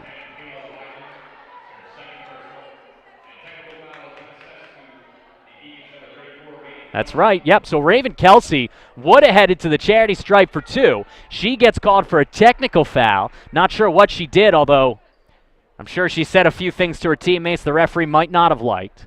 Regardless, she didn't say anything it didn't look like to Plymouth State.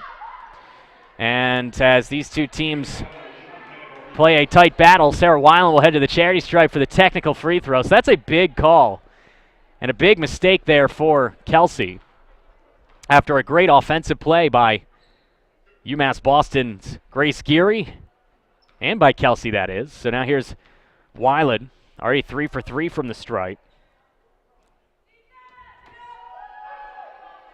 She connects on the freebie, and it puts the Plymouth State Panthers up 4. She'll get another chance to pad the lead as Katie Matthew will enter in shortly for UMass Boston.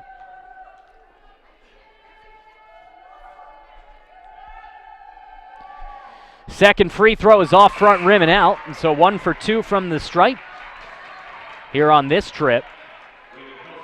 And 4 for 5 overall for Kayla Weiland.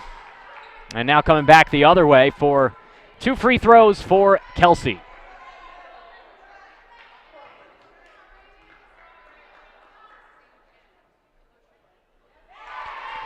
Raven looking to make up for her mental mistake a moment ago. Hits the first. It's now 5 points for Raven, and now 6 as she connects on her first 2 free throw attempts of the day. UMass Boston down by 2, 38-36. Beatrice, full court press yet again as she's able to beat it with a long stretch feed for Lawrence, and then Ace hands that one right back to Beatrice. Maddie D'd up there by Chantel Jordan. And now she hands it off to Schmidt. Far side here for Emerson.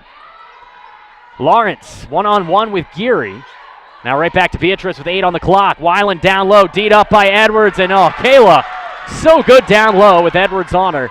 And she extends the lead to 4 with another bucket. She now has 15 points to lead the Plymouth State Panthers. Burston with the right hand driving, dishes. Here's Edwards, pump fake on Schmidt. She will defer back out to Geary. Grace still looking for her first points of the day.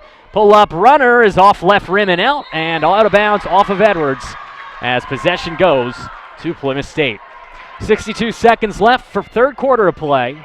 Beacons down 4, giving up 18 points here in this third quarter. They're actually going to call a foul. They're going to say that was a foul on Edwards. And that's a big one in 2 ways. One, that's 3 on Edwards, and also the Beacons are in the penalty. So 1-and-1 coming up here. In fact, they're going to give 2 shots here coming up to Cassidy Emerson.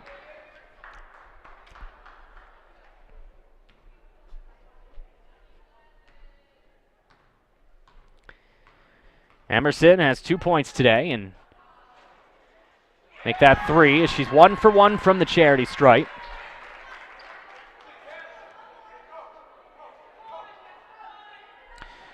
Emerson on the campaign, a 70% free throw shooter. And that one rims out, but a rebound for Schmidt. Great rebounding here in the third quarter.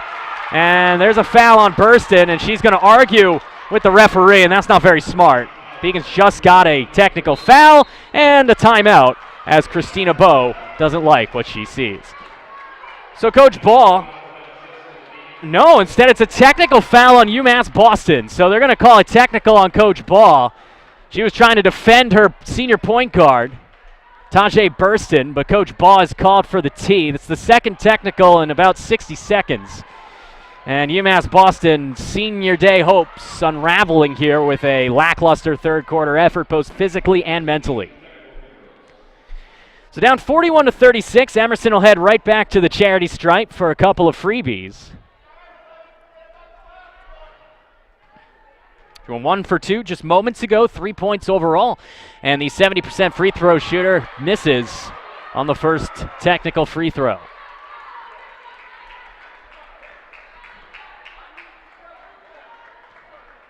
Beacons down 5 as the second is up and in.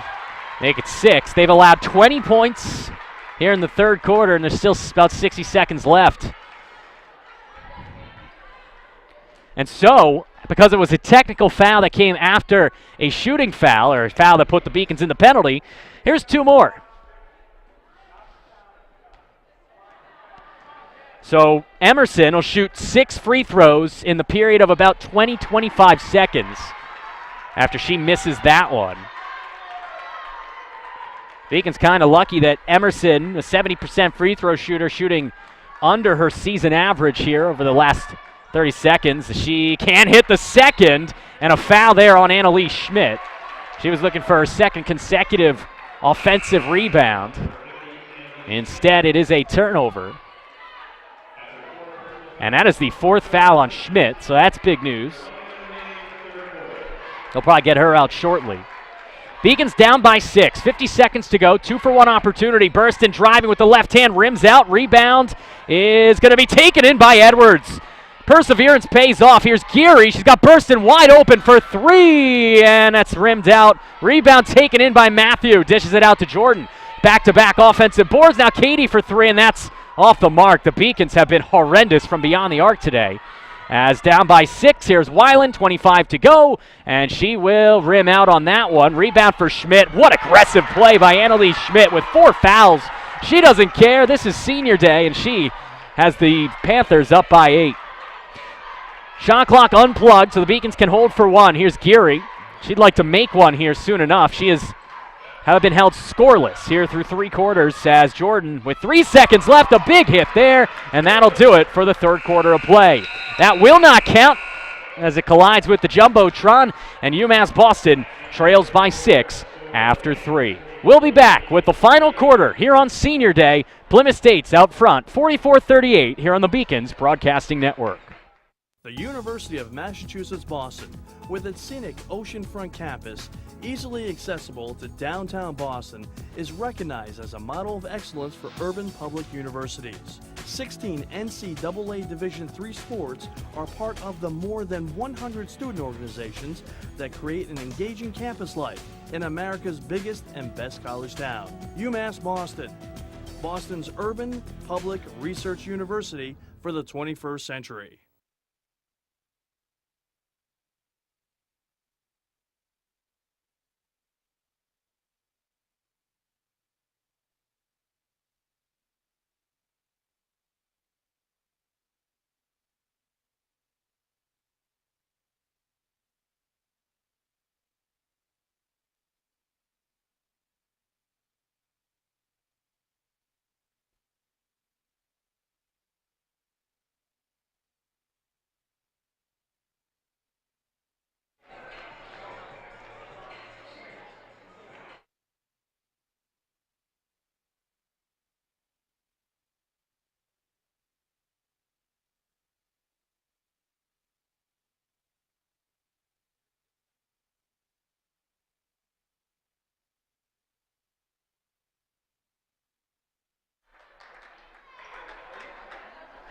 UMass Boston up by 6.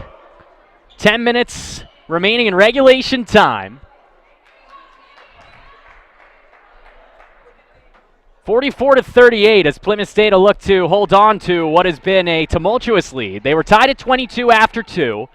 A 22-point outburst in period 3 put the Beacons in a deficit.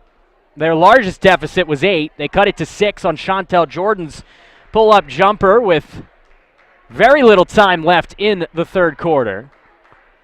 And with the Beacons down 44-38, we will be reconvening here for the fourth quarter momentarily.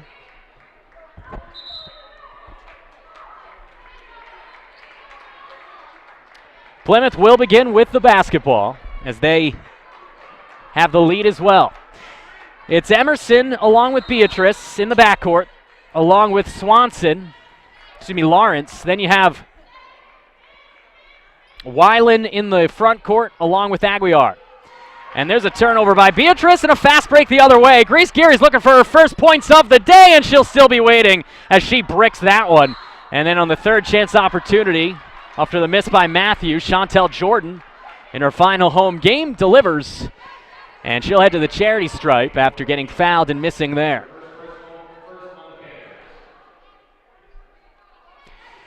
Been a day to forget for a couple of these Beacons, most notably Grace Geary. Nonetheless, UMass Boston's Chantel Jordan from the charity stripe connects. She's got the last 3 for the Beacons, and that lead down to 5. 7 in the second half for Chantel. She got into a little foul trouble and had just 3 in the first. Make that 8 as the Beacons' deficit is down to 4. Far side, Lawrence wide open for 3, and she is as good as they get from beyond the arc, especially when she's left open, and she extends the lead to 7. Here's Geary driving, and she's fouled. No basket. That one will be underneath. So Grace Geary still looking for her first points. Not so much for Ace Lawrence. She's got 9. And the lead is 7 for Plymouth State as inbounding this one, the senior Burston. For Geary, looking for her first basket, and she continues to struggle from the field. Does Grace Geary, getting it back from Burston. Grace driving with the right hand, handoff Matthew. Matthew with the left hand, looking for Illabodi, and now getting tied up a little bit by Weiland. Got to go to Geary. Still 17 on the shot clock, so the Beacons have time. Grace, near side, Jordan. Open, that's a 2-pointer, and that one is in. Chantel Jordan is red hot here in the second half. She has gotten now 7 consecutive points for UMass Boston. As they are down 5, it's 47-42. And now a whistle and a double dribble on Weiland. So UMass Boston down by 9 just moments ago. A chance to cut this deficit down to 2 possessions.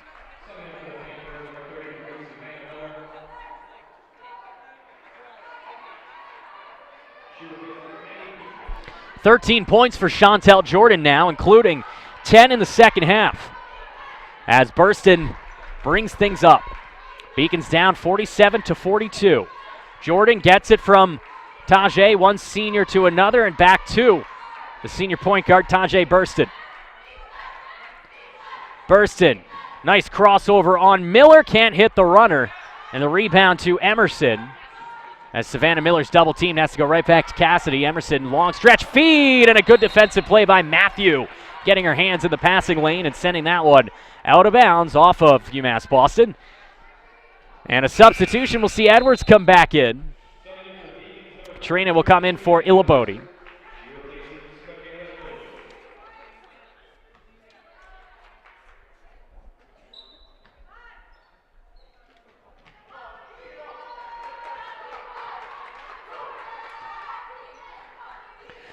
Eight and change to go, fourth quarter of play. Beacons down 47-42. Nice drive by Emerson. She'll take it herself and hit it. Beautiful play by Cassidy Emerson as she has 6 points. And the Beacons down by 7.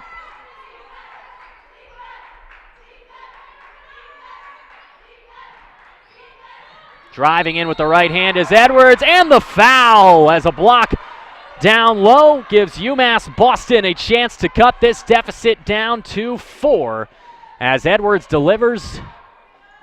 The foul is called on Miller, her second. Edwards' first bucket of the second half. She's got 8. Making 9 as that does cut the lead down 49-45.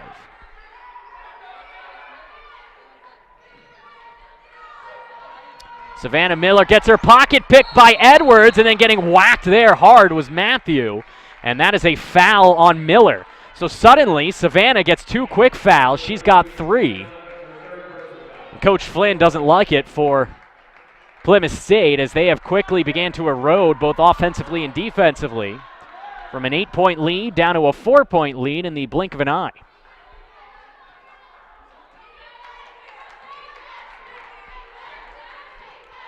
Seven and a half to go. Burston D'd up by Miller. Dishes far side for Geary. Geary driving between 2 defenders. The runner's off the rim and out. Miller D'd up by Geary. Trying to stop a run is Plymouth.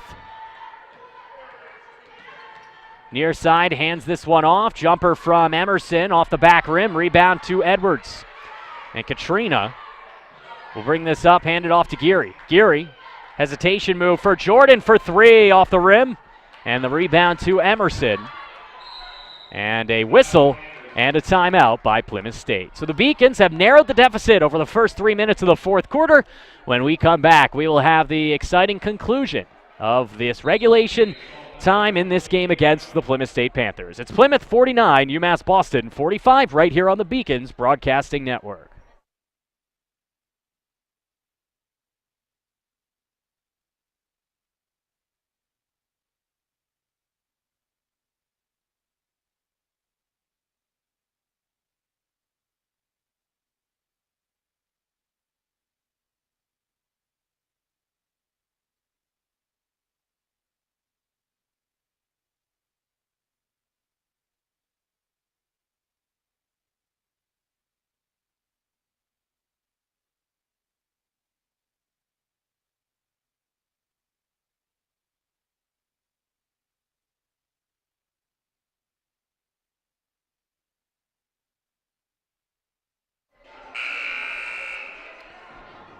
Beacons down by 4. It's 49-45. Less than 7 minutes left in regulation time. Out of the timeout. Usual suspects out for both squads. For UMass Boston, it's Burston, along with Jordan, Matthew, Geary, and Edwards. Bit of a small lineup. And there's Aguiar easily traveling there as Burston applied the aggressive D. It was a chance at a one-on-one opportunity for Aguiar, but she carried the ball, and that's another turnover for Plymouth right out of a timeout. Not exactly what you're looking for. Burston, handoff to Geary. She's teed up by Lawrence. Geary all the way near side for Matthew as Aguiar comes out to guard her. Driving, Matthew, and she travels. And she was looking for Jordan, but picked up her pivot foot. And back the other way we go as a travel on both squads to come out of the timeout.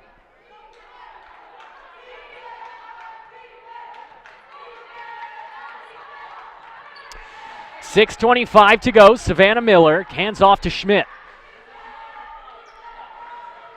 Schmidt with 4 fouls gives it to Emerson. Emerson, nice crossover to get by Geary and hit it. Nice play by Emerson. A beautiful crossover, an Allen Iverson-esque move, and she regains a 6-point lead for the Panthers.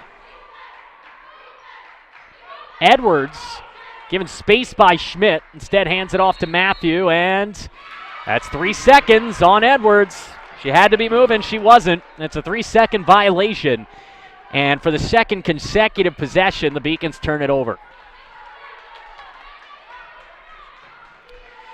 51-45, 5:50 to go, fourth quarter of play. Annalise Schmidt D'd up by Edwards.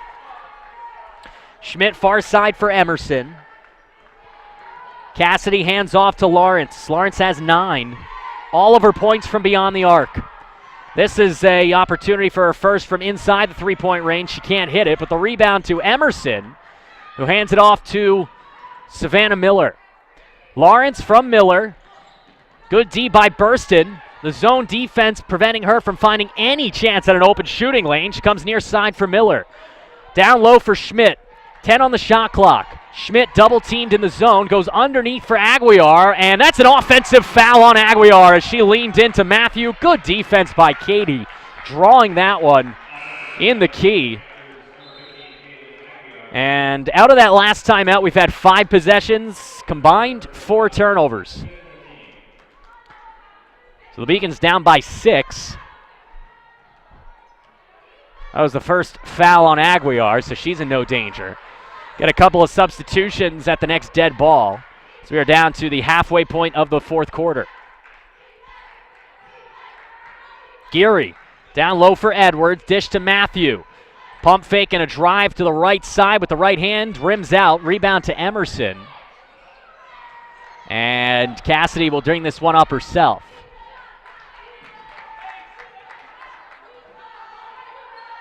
Miller gets a screen from Weiland. Hand off to Schmidt at the top of the three-point line. That's not her shot, as she'll hand this back to Emerson.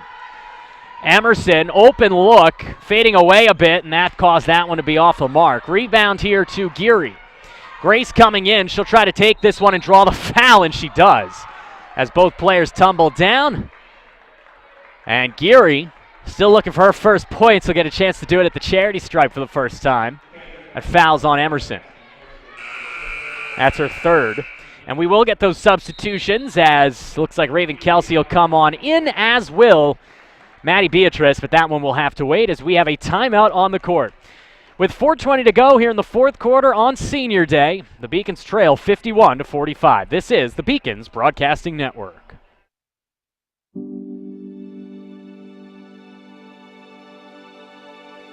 What separates UMass Boston from other schools is the fact that a large percentage of students commute.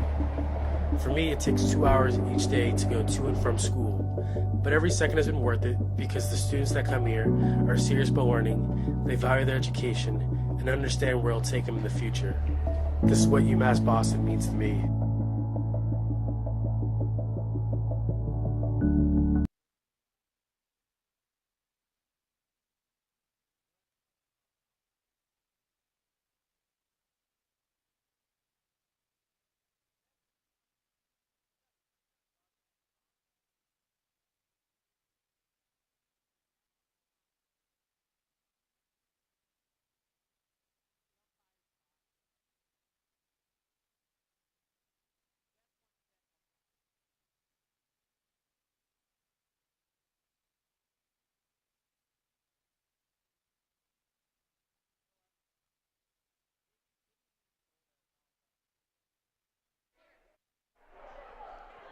So out of the timeout, Grace Geary still looking for her first points of this game, and mercifully so, she does deliver. So Grace is on the board. And that's a big one for the Beacons, down by 5 as Grace connects on both. 2 points on the day for Geary as she will take a seat. She'll be replaced out there by Raven Kelsey. As Beacons apply that aggressive full court pressure that's worked so well, almost stepping out of bounds was Beatrice, but she's able to wade through the defense, find Savannah Miller, who gets it back from Lawrence. Watch out for that ace Lawrence. She is a dangerous threat from beyond the arc. Instead, they come down low to Weiland, who's cooled off here in the second half, and she'll miss. But a foul called on UMass Boston. And they'll say it's on the court, so luckily, no free throws coming up here. Inbounded by Miller. Beatrice gets it from Weiland. And now Maddie will be D'd up by Jordan. Lawrence pump fake, got Matthew off her feet, but didn't have a good shooting posture. Then Weiland comes down low and off the backboard and in for Weiland, who had 10 first half points. She had a couple of free throw opportunities early on in the second half. She has 17 with 3:32 to go. Here's Edwards. Katrina, nice job holding her pivot foot, but she was double teamed by Schmidt and Weiland. That caused that shot to be short. Rebound to Schmidt. Here's Weiland, handoff to Beatrice. And Maddie sends it back to Miller to run the offense.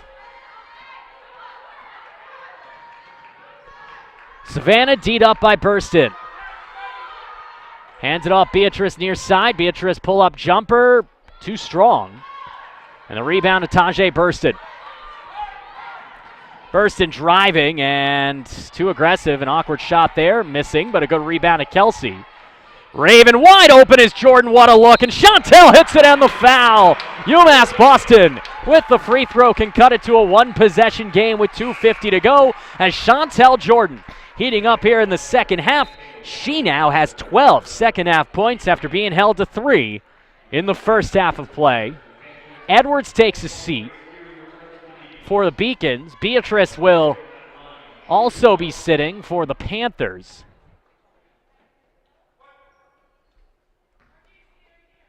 Geary back in for UMass Boston. Jordan missing the free throw, off back rim and out. Matthew can't get the rebound, and possession going the other way. 4-point game now as things have tightened here in the fourth quarter. It's been a relatively tight game the whole way. It was tied at 22 at halftime. A strong start to the second half by Plymouth. Spread things open to the largest lead of 9 at one point. It's down to 4. Here's Lawrence for 3 off the rim. And then Lawrence gets the long rebound. The ace of aces, number 24 in green, Ace Lawrence. She's gotten 3 shots from beyond the arc so far today. And after that miss, she got her own rebound. Snatches that one out of the air. Down low, Weiland. Dish one comes off of Geary, and they'll give it to the Beacons. I got to side with Weiland there. Looked like Geary was the one that last touched it, but the Beacons will get a break. And with 2:14 to go, down by 4, big possession coming up.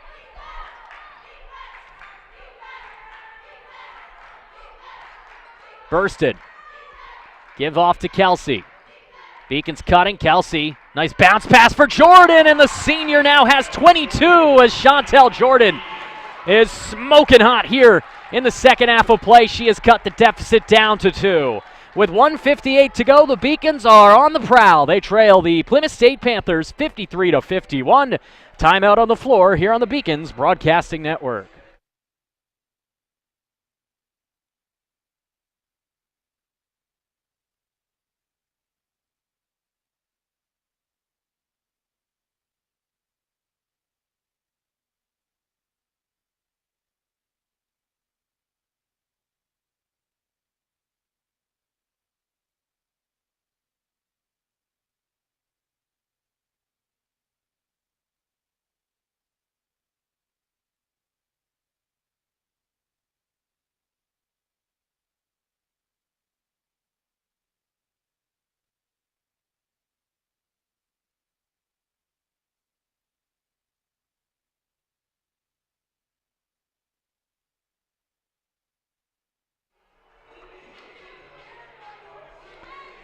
Out of the timeout, less than 2 minutes to go.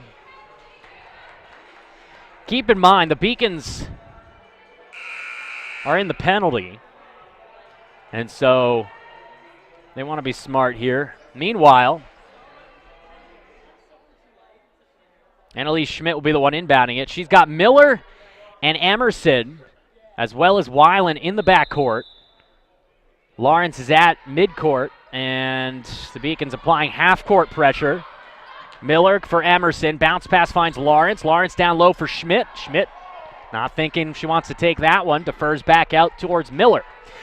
18 on the shot clock. Here's the drive by Miller. Instead pulls back. Hands off to Lawrence. Lawrence has the hot hand from beyond the arc. Gets a screen from Schmidt.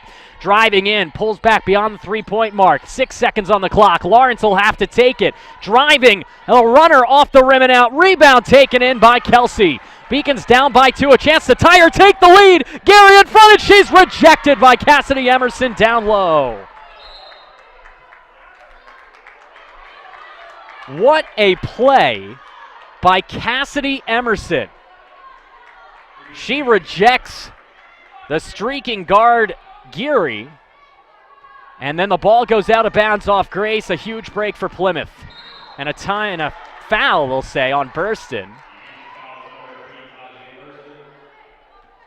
So with 74 seconds left, that's the third on Tajay. Beacons doing anything in their power here defensively to keep this a one-possession game. Bounce pass from Emerson to Weiland. Weiland D'd up by Matthew. That's an advantage for her, and she shows why. She's got great speed and good size as she connects on the backboard, and that one will make it a 4-point game. Here's Jordan, who's been red hot, trying for 3. Rims out, rebound to Weiland, getting it ripped away by Kelsey, and Raven gets possession and a call and a foul. Savannah Miller couldn't believe it. The foul is called on the Panther point guard, her 4th. And with the Beacons in the penalty, they will shoot some free throws. So a break here. Down by 4. And Raven connects. Her 3rd foul shot of the day. Edwards will come back in for Geary. So the Beacons will have Jordan, Edwards, Kelsey, Matthew, and Burston. Meanwhile, as Kelsey connects to cut it back down to 2, it's 55-53. Miller out there with Schmidt, Weiland, Lawrence, and Emerson, who gets it back to Miller. Beacons in the full court pressure. Panthers beat it, and they beat it well as Schmidt. Beautiful look for Weiland. Now they'll just try to slow things down. I'm pretty sure if I was Plymouth State, I would have taken that open shot there. You're only up 2. Miller to Schmidt. 10 seconds on the shot clock. Driving with the right hand, Miller, handoff Emerson. This is not Schmidt's shot. Weiland will have to hand it off. Lawrence from the parking lot, she hits it. The ace in the deck of cards for Coach Flynn and the Panthers delivers again for the Plymouth State Panthers. And in one of her final games in her collegiate career, Ace Lawrence proves why she has that nickname. Timeout UMass Boston with 18.8 to go, but the dagger right there from Deasia Ace Lawrence as she connects for her 4th three-pointer of the day. So we'll take a look at the replay of that three-pointer from Deasia Lawrence.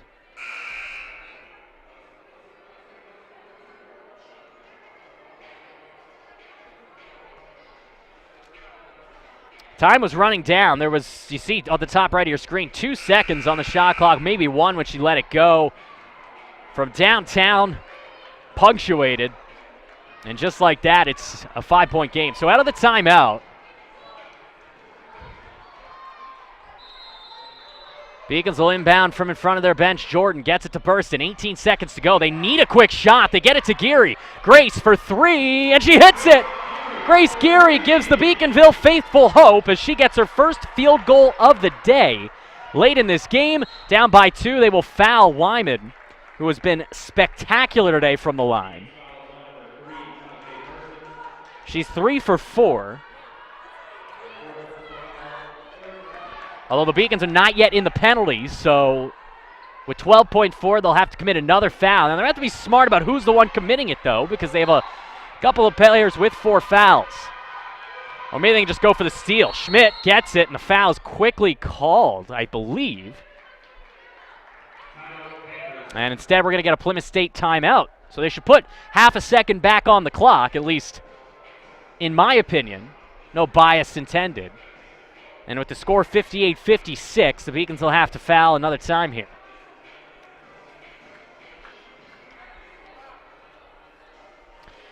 Just going to take a look at the season statistics for Plymouth State. They're all relatively good free throw shooters. Savannah Miller, of the players who have made a contribution today, 50%. She's probably the worst. She's the one who's out there with the worst free throw percentage at 50%. Ace Lawrence, a 65% shooter from the stripe. Weiland at 70. Emerson at 70. And Schmidt at 63%. So Miller with 11.9 to go, inbounding it to Schmidt. And then she gets it right back, and then she's fouled. Is Savannah Miller with 9.1 to go. And the foul is on Geary. It's just her second. So the Beacons will have to foul one more time in order to get the Panthers to the free throw line. You'd love it to be Miller because on paper at least she's the worst free throw shooter. Instead it's Weiland who is the best. So good play by Plymouth State as they knew that they had the foul in hand on the previous possession and handed it to Miller, who's not as proficient a free throw shooter as Weiland. And now here is Kayla Weiland to try to ice this thing. With a couple of free throws, she can, in fact, do that for all intents and purposes. These next 2 shots, huge.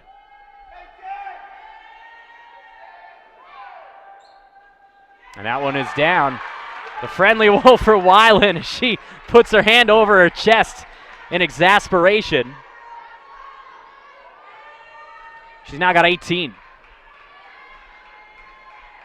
This one to make it 2 possessions. And Kayla is nothing but silk on that one. So Kayla Weiland has been the player of the game, no doubt, for Plymouth State today. Their center has been the center of attention, and that will make it a 4-point game, 60-56 with just 8 seconds to go. So Beacons will need either a 3-pointer with a foul or a miracle to help them get this one to overtime.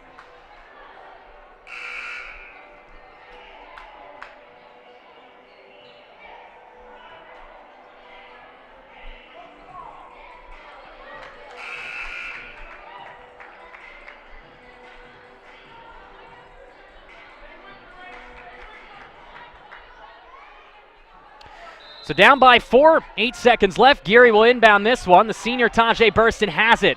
Beacons need a quick bucket and a traveling violation on Tajay Burston.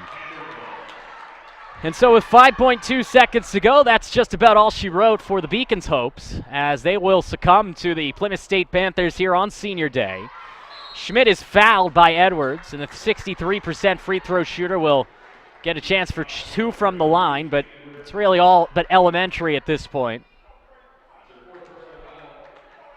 4.4 to go, a 2-possession game. That's the 4th on Edwards.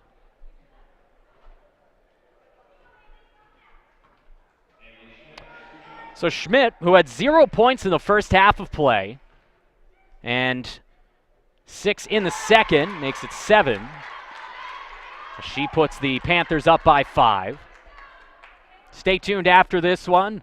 We'll talk to Coach Christina Baugh about what she saw today and what she thinks of the Beacons' future.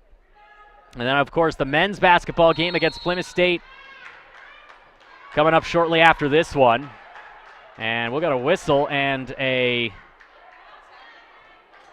foul. And Tajay Burston just fouled out on senior day on a loose ball foul off a missed free throw. And Coach Baugh is going to ask why. Looks like they're going to say she extended her arm on the rebound.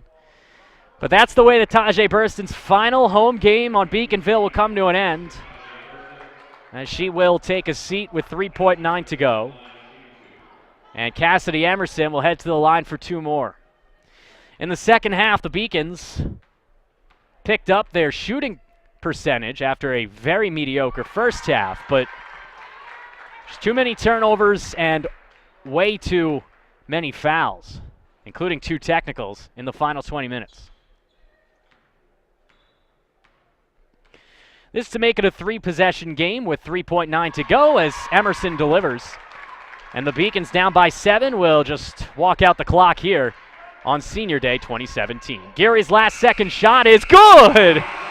And if they're playing in Vegas and they had a spread on this game, somebody might care about that one. For Grace Geary, I'm sure she does. She had a tough week and a tough day from the field today, but she hits a half-court three-pointer to cut the deficit and the final score to 4. So the final score again, the Plymouth State Panthers 63, the UMass Boston Beacons 59. When we come back, I'll talk with Coach Christina Baugh about this game and this season right here on the Beacons Broadcasting Network.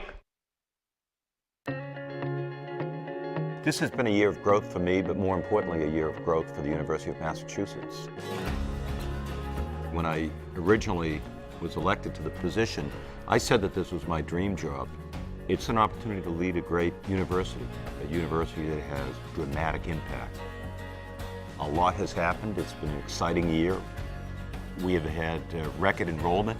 We've had record selectivity. The quality of the students attending the University of Massachusetts has never been stronger.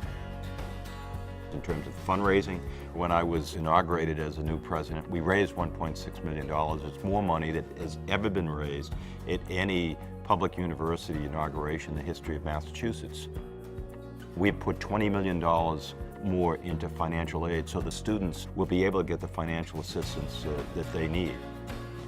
We're interacting with business and industry really across the Commonwealth of Massachusetts, trying to get an understanding from them of what skills they're looking for in terms of who they want to hire to make sure the University of Massachusetts are addressing those needs. I feel energy. I feel that people recognize the fact that we're headed in the right direction and they want to be part of it too. I've had so many parents come up to me and talk about their son or daughter. And I remember talking to a parent who had immigrated from Cambodia, and literally tears in his eyes as his daughter is graduating. Those stories are just over and over and over through all of our 5 campuses. There's an indisputable momentum that the University of Massachusetts has right now. All you have to do is visit the campuses and see the quality of the students, the quality of the faculty, and see the enthusiasm. We've made an awful lot of progress. But I can tell you after 1 year, I think of what Dr. King said about a sense of urgency, and that sense of urgency is now. I'm committed to making sure that we keep this momentum going. I'm committed to fighting for the University of Massachusetts in every way that I can, with every fiber that I can, so that we can get to where we want to be, which is the best public university in America. Now is our time. UMass literally can change the world.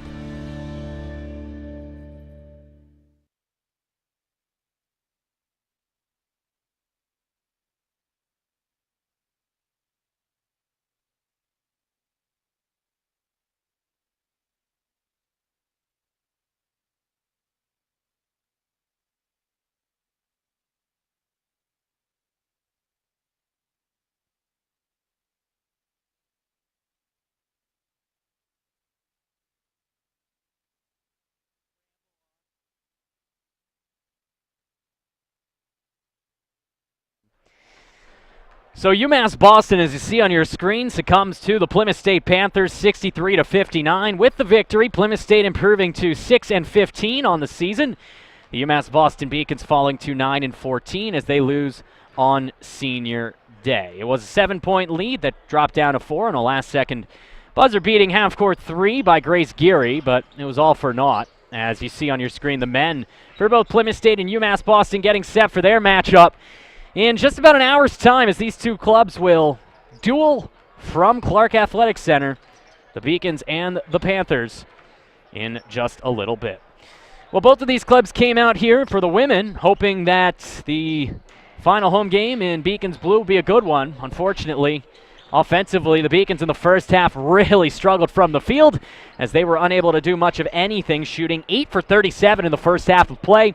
In the second half, UMass Boston picked things up a little bit from the field, but was just really, really woeful when it comes to defensive metrics and avoiding tough fouls. They also got called for 2 technical fouls, one on Coach Christina Ball, the other on Burston, or rather on Kelsey. And then Burston fouled out with just about 30 seconds left in regulation time on senior day, as the Beacons lose by the score of 63-59. When we come back, we will have a look at the stats for UMass Boston and for Plymouth State, final highlights, and we'll wrap things up and get you set for the men's matchup in a few minutes. The final score, Plymouth State 63, UMass Boston 59. UMass is very public service focused, and it piqued my interest, and I started doing more research on it. I'm very focused on what can I do to make the world around me a better place. My name is Lydia Grasso. I'm a junior at UMass Boston studying sociology and minoring in human rights. What I want to do is I want to work with women and children transitioning out of sexual slavery in Southeast Asia and helping them to find jobs, find housing, provide counseling, just the things that we kind of take for granted. Because I won the Chancellor's Scholarship at UMass, it allowed me to go to Cambodia. I was working at the Sihanouk Hospital Center of Hope in Cambodia, and it was just an amazing opportunity to just be able to get firsthand experience working with a human rights research project. Cambodia was really ravaged by a genocide, so there's a lot of rebuilding that's happening. I was in the place of something horrible that had happened. I could either go home and kind of forget about that experience and kind of block it out, or I could do something so that things like that never happened again. UMass provides me with opportunities that I wouldn't get anywhere else and gives me a global perspective in a public setting. I definitely transformed at UMass. My name is Kirsten Morrison, aka Keek. I'm a senior here at UMass. I'm in the Exercise Health Sciences program, and I play volleyball, basketball, and softball. You know, I came here for volleyball, and I chose between basketball and softball, and I went with basketball my freshman year to play, and it's always kind of been a thing that I wanted to do is play softball my senior year. And after talking with Coach Daggs, she was like, yeah, come on the team, and I was like, all right, and here I am playing 3 sports this year. Being a Beacon, I don't even know if words can describe. You know, coming here as a freshman, I was a little nervous and scared. But, you know, I walked in these doors and they all had open arms. You know, they showed me the ropes. You know, the coaching staff, the athletic staff, the chancellor, the vice chancellors, everyone here is so welcoming, and I really can't stress enough about how much this is really a second family for me here at UMass. I got my 1,000 points this year. It's amazing. I don't even think words can describe how I feel about it. It's something I've always wanted to do my whole life, and doing it here with my teammates and the coaching staff here is just an unbelievable experience.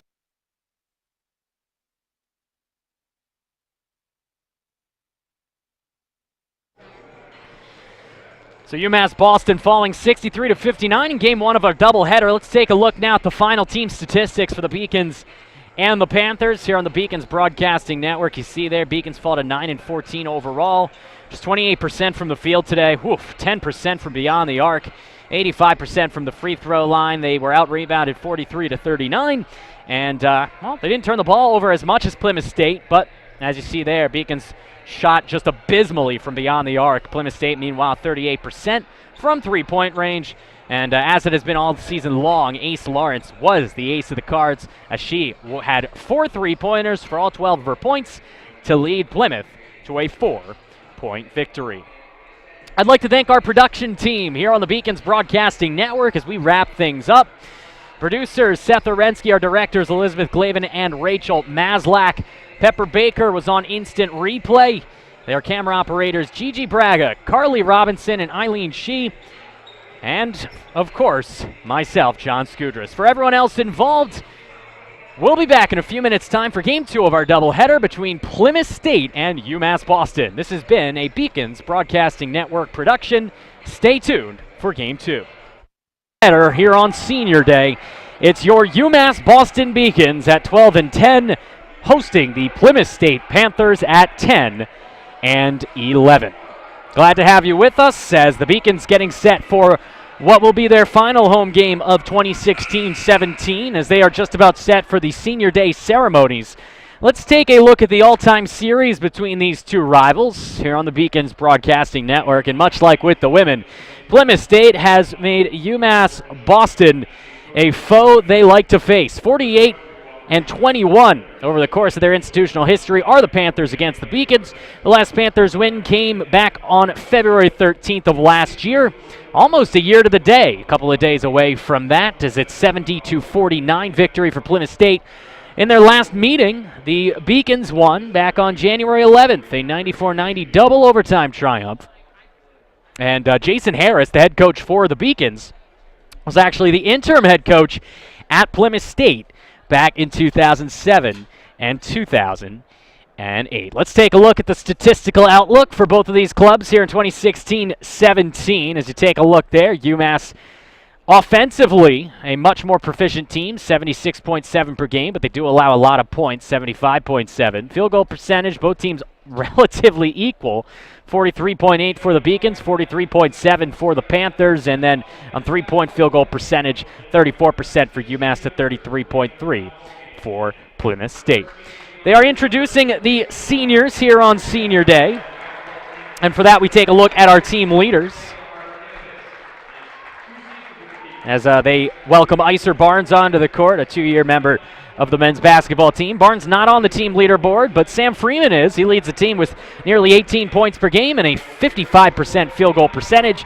Dan Powers is your snipe shooter from beyond the arc. He's shooting at a 40% clip, and Neil Cesar is your best free throw shooter at 77%. Meanwhile, keep an eye on, and all eyes should be on, Jack Preston. The 6'6 senior from Nashua leads the Plymouth State Panthers in points, field goal percentage, rebounds, and dunking pregame. He put on a little bit of a show during warm-up, slamming that ball a few times for this Beacons faithful crowd. Of course, I mentioned the senior class being introduced here. Iser Barnes, Neil Cesar, Kareem Kirksey, Dan Powers, William Butts, and Sam Freeman, all graduating after this year. And so that is one hefty list of 6 players, all of whom make significant contributions to this UMass Boston roster. As you get a chance to take a look at them being introduced. They've already introduced Iser Barnes, who in his 2 years with the Beacons appeared in 44 games, starting 24 of them, shooting over 40% in a Beacons uniform and averaging over 22 minutes per game. Meanwhile, Neil Cesar, native of Randolph, somebody to It's going to be missed because he was so good from beyond the arc. Shooting over 30% from deep this year. The man you're looking at now, or at least looking at the team taking a peek at him, that's Kareem Kirksey. Only played 1 year, but one of the most integral parts of the success for the Beacons under Jason Harris. Transferred from MCLA, where he was a 3-year player.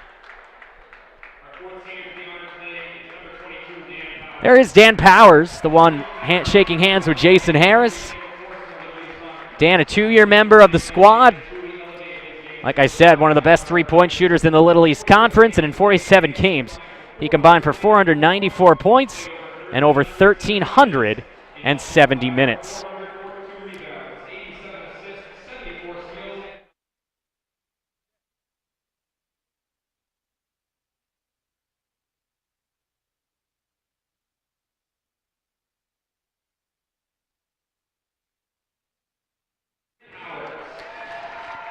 So as they welcome Dan Powers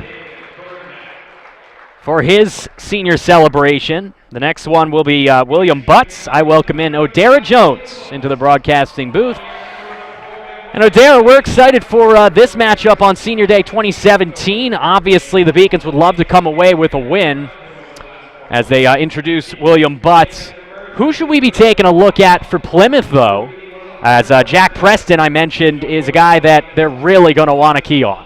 Yeah, I mean, I think Jack Preston is a person that kind of gets them going. I mean, if he's playing well, the team is usually going to play well.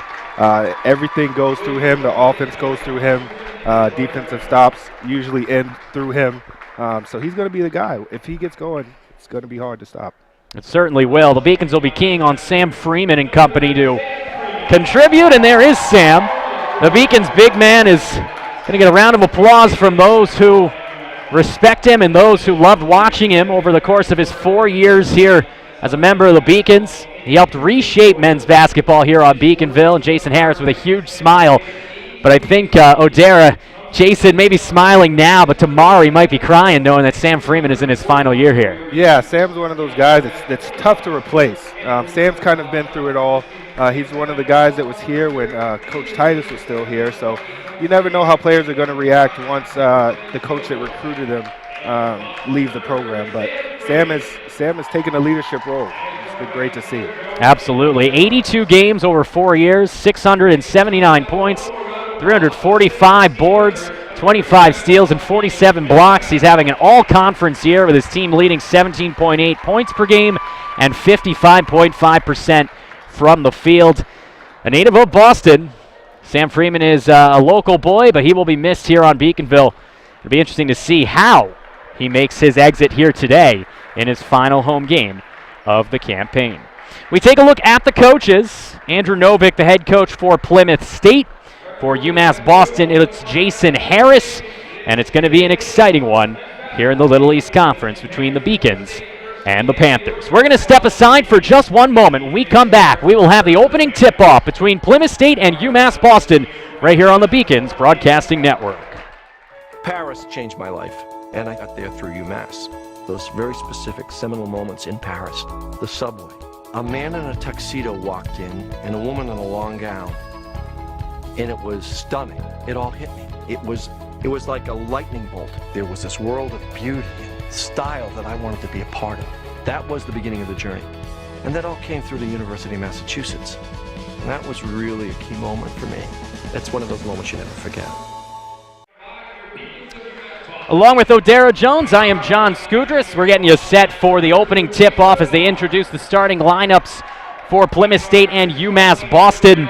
And we get a chance to take a look at the keys to the game for both of these squads. And similar to the keys for our women's game, one of those is going to be controlling the emotions of Senior Day. And Odera, that can be critical, especially considering the Beacons have 6 seniors, most of which are their best players. Yeah, Senior Days can be tricky. Sometimes you'll start off very hot, and then there's other times, you know, you have your family, your friends, and your extended family in the stands, so you want to kind of put on the show. So that's a Absolutely.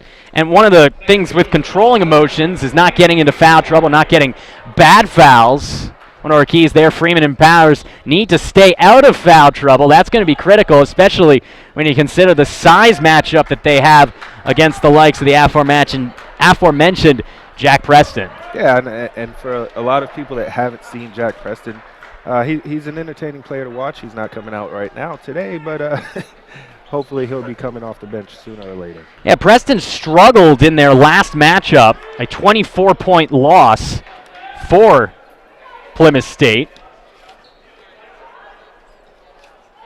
He only had about 10 points, which is down for him. A player that averages nearly 20. So the opening tip is won by Freeman as he takes this one away from Mike Osgood, the 6'7" center for the visiting Panthers.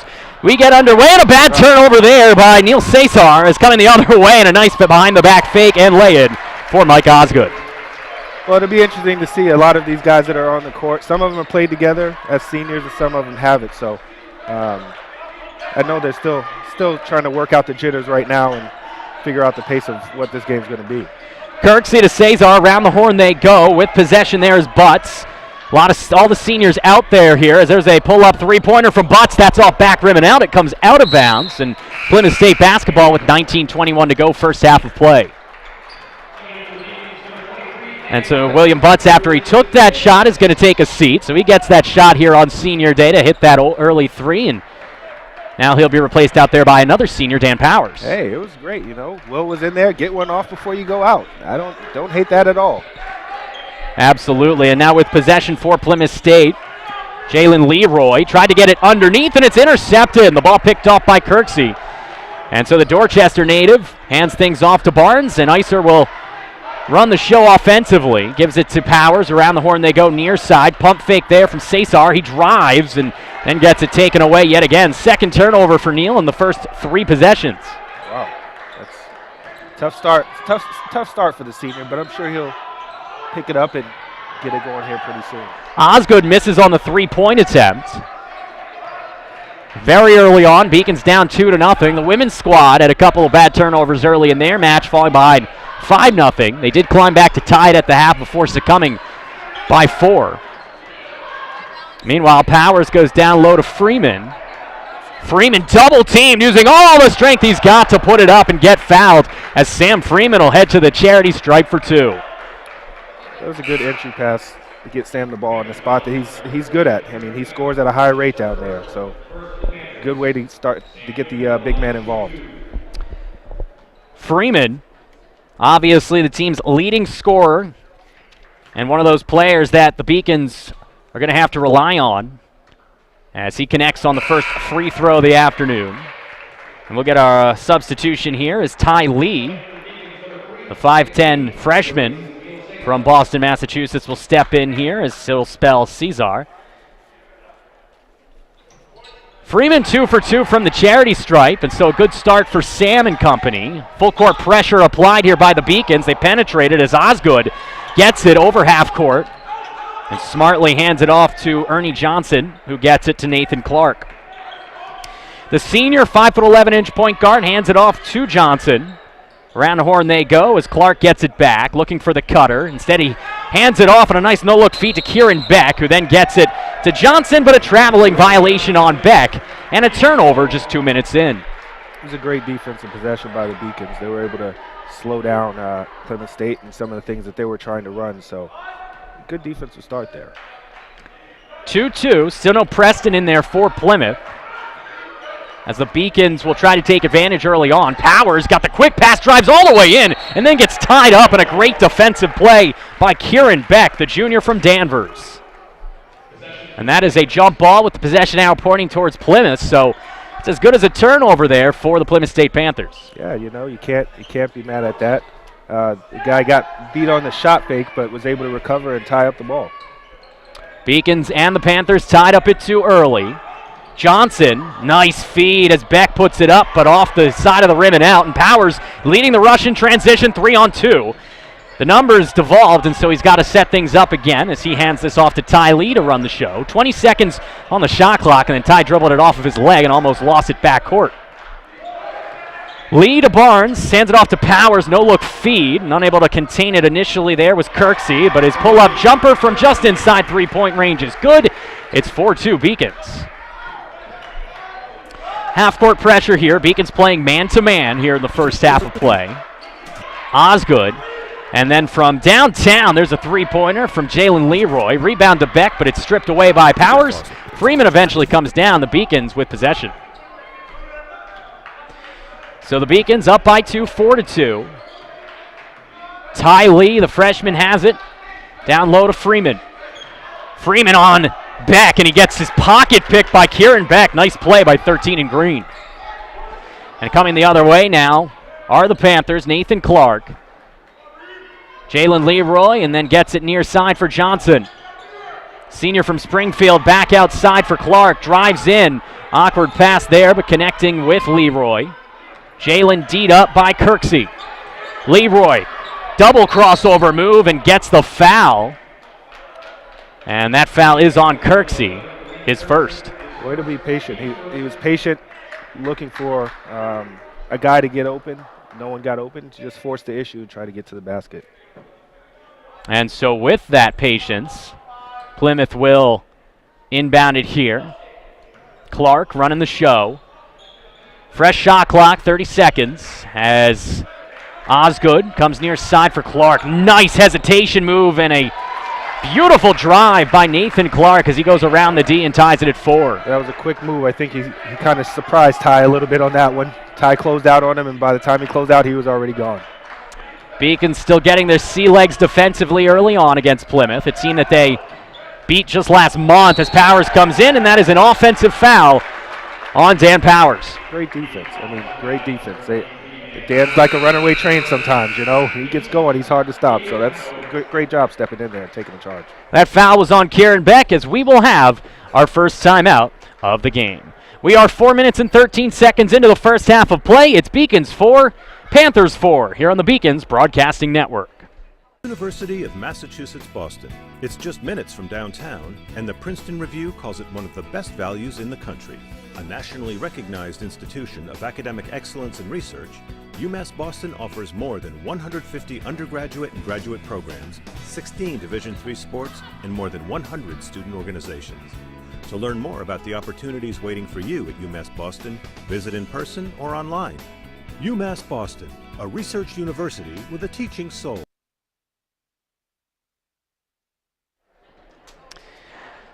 Welcome back into the broadcasting booth out of a timeout here, 15:47 to go. First half of play along with Odera Jones. I am John Skudras here on the Beacons Broadcasting Network. It is senior day, and Odera, we were just talking off the air about how the Beacons may have to work out a few jitters here. That can sometimes be even more pressing and more important on senior day where you have so many players playing in front of more of their family. Yeah, I mean, it's one of those things where you want to come out.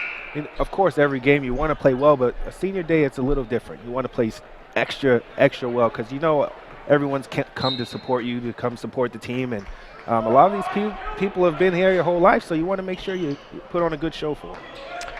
Pretty sizable crowd here at Clark Athletic Center between Plymouth State and UMass Boston. As driving in there was Johnson, hands it off to Clark, who takes the three-pointer. The rebound is brought down at first by Freeman and then taken away by Leroy as the Panthers getting an offensive rebound and a second chance try. There's Osgood with the between-the-legs dribble and off the backboard it out. So the big man, Osgood, showing a little bit of dangles there. That was a good move. Definitely a good move. Here's Powers. His shot is off the mark. Leading the team in three-point percentage is Dan. But didn't have it there as Clark brings things up offensively. We will see Jack Preston making his first appearance momentarily as he is waiting to check in. Here's Osgood, dishes it out for three-pointer from Johnson, rims out, rebound to Freeman. That's a great pass in, great look out. You got to make those shots to win games like this. Beacons with possession. Ty Lee hands it off to Powers. Powers wide open near side is Kirksey, and he drills it. Baseline three-pointer for Kadeem Kirksey, and the Beacons are up 3, 7-4. As you see, one end, they come down and same exact play, throw it into big guy, kick it out. They miss it. The Beacons come down, do the same thing, and make it. Clark gets it to Leroy. Driving by the guard, that was Sanchez, but missing the runner. And Lee with the rebound brings it up himself. Powers now looking to go down low to Freeman, and he does. Sam goes through two defenders, but loses it, and it went off his knee. So Sam Freeman, nice power move, but just couldn't keep possession of the ball. And that is another turnover for UMass Boston. You see the Beacons trying to get all the points they can before Preston checked into the game. Now he's in the game. Let's see how he comes out. Dason Sinelli also in for UMass Boston. As you saw Preston there, the one that just passed it. Now he gets it back down low, and a great defensive play by Alex Sanchez to pick Preston's pocket. That's a great steal for UMass Boston. There's a look down low. Kirksey flying up like Superman to make the catch and the bucket. Great catch, great finish on that one. Kareem Kirksey, 5 points in the last 60 seconds or so.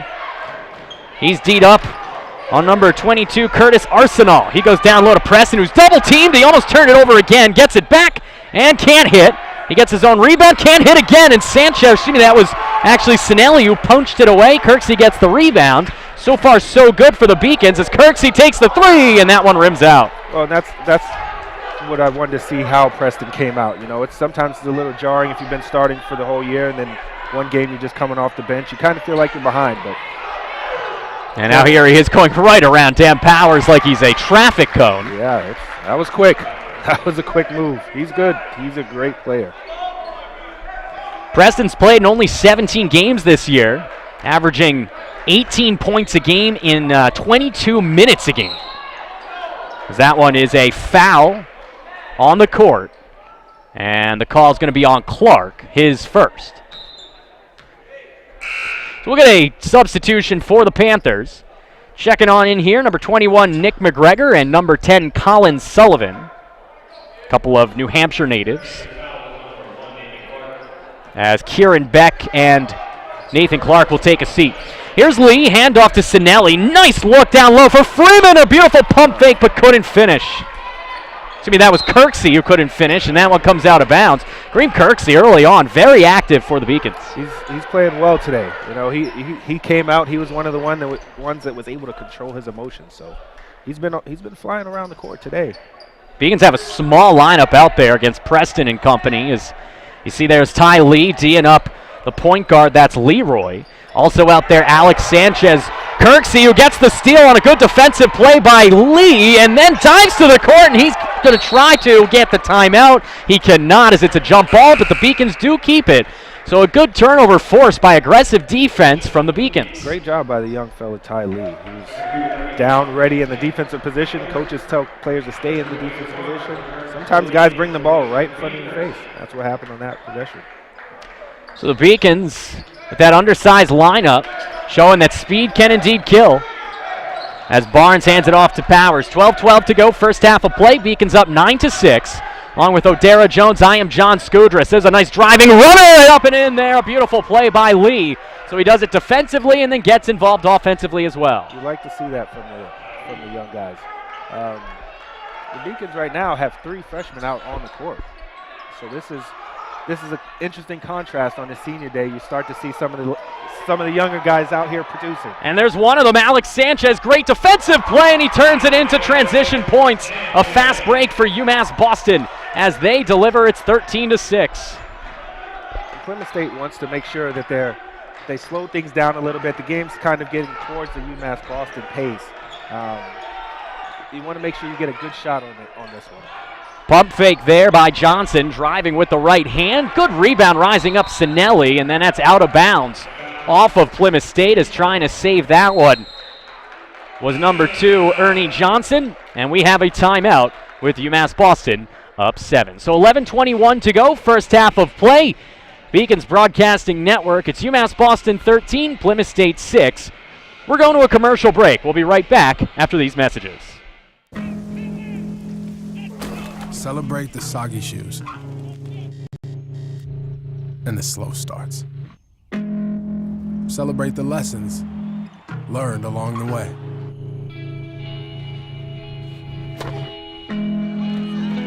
These are the wins. Not the shiny, nail-biting kind. These are the last a lifetime kind.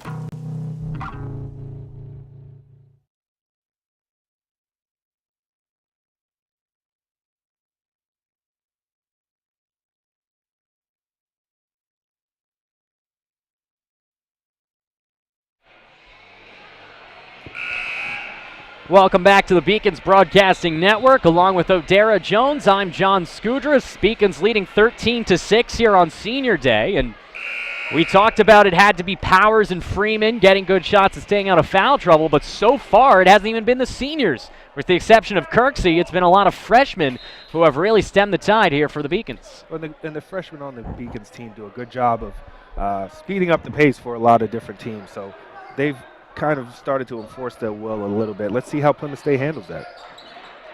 13-6, Beacons with the offensive possession out of the timeout. Sanchez, what a crossover as he absolutely torments the ankles of Johnson. There's a three-pointer for Barnes off the mark. Kicked back out to Sanchez. Oh my goodness, that's a tornado in sneakers out there. Wow, that was that was impressive. Barnes driving. Ooh, he hesitated, didn't know what he wanted to do. And now Preston, backhanded feed, far side, and then getting up and in, and somehow not getting a foul call there was Arsenal. So the Beacons try to pick it back up, and that is going to be a blocking foul on Preston. So good news, Beacons try to get him into some foul trouble. And heading to the charity stripe for two will be Dan Powell. Well, you're going to say underneath. Wow. I definitely thought that was going up. But we didn't get the NBA continuation today, I guess. Not quite. The NBA continuation, he could have taken it from half court. So here's Barnes handing it off to Sanchez. Nice bounce pass, but Freeman couldn't handle it. Break for the Beacons as Johnson kicks it out of bounds. 5-point game right now, 10.5 to go, first half of play. Beacons get it in to Freeman, who hands it right back off to Lee. Ernie Johnson on him. Another bounce pass as Preston guarding one-on-one with Freeman. What a matchup! And a foul called. If that's on Preston, that's his second. And it looks like they might catch a break and call it on Arsenal, and they do. If anyone remember seeing the first time these two teams played, Sam and Preston went out at it. I mean, it was a good game back and forth, and that's basically whoever stayed out of foul trouble was going to win. Freeman hits his first. He's now 3 for 3 from the line. Of course, that won a victory for the Beacons in overtime, a high-scoring affair, and so far well, not so good on that. Good for the defenses, at least for the Beacons. They've allowed just 8 points in 10 minutes of play. As Freeman hits both, puts the Beacons back up 7. With possession now, back in the game, Nathan Clark. He's D'd up by Lee. Osgood down low to Preston. Preston dishes far side. Freeman tried to draw the foul. He fell down, and all that did was allow Preston an open chance. He is fouled. I believe they're going to call it. It's either Sinelli or Barnes, and it is Dayson Sinelli. And so with 10:04 to go, heading to the charity stripe is Preston. That was a great pass out by the big fella. Passed it out to him, got it right back, went up. Now he's going to the free throw line. It was good basketball. See if he can take advantage as Preston way short on that one. Jack on the year is a 57% free throw shooter, now 82 for 144. So not particularly adept from the charity stripe, though he hits the second, and he cuts the deficit down to 15-9. Halfway through the first half of play. Full court pressure here for the Panthers as Sanchez is so quick, just goes right by them. Finds an open Lee, and he will reset and set up the offense with 15 to go on the shot clock. Good decision by the young point guard. Screen from Freeman. He finds Sanchez far side, who tried to bounce pass it inside for Sam and couldn't find him. Turnover there. Here's Ernie Johnson. Johnson drives right by. Good play for Johnson as he switched from left hand to right hand in midair and hits it. It's 15-11. Great move. It's a good job getting those guys to they turn the ball over. They made them get back and have to play defense. They didn't play defense. Beacons see Lee double-teamed at the three-point line. Went to Dayson Sinelli and then back down low for Freeman. Preston got in, and a beautiful save from Preston, but Dayson Sinelli rises above the trees to re-grab possession. A good look far side for Sanchez, down low Freeman, and a good defensive play from Preston, avoiding the foul and blocking the shot, but then Sinelli sends it right back to Johnson, who does get possession. Great job not giving up on the play by Plymouth State. I mean, it looked like Sam Freeman had a wide-open layup. Preston came out of nowhere, blocked the shot. As Preston banks that one in. Banks open on Saturdays in Beaconville as they have cut what was a 9-point lead down to 2. With 8:46 to go, first half of play, the Beacons clinging to that one-possession lead. It's 15-13 UMass Boston right here on the Beacons Broadcasting Network. I'm the first undergraduate alumnus to lead this university. I'm very proud of that. I was literally able to transform my life because of the University of Massachusetts, and I want that for every single student that walks through the door.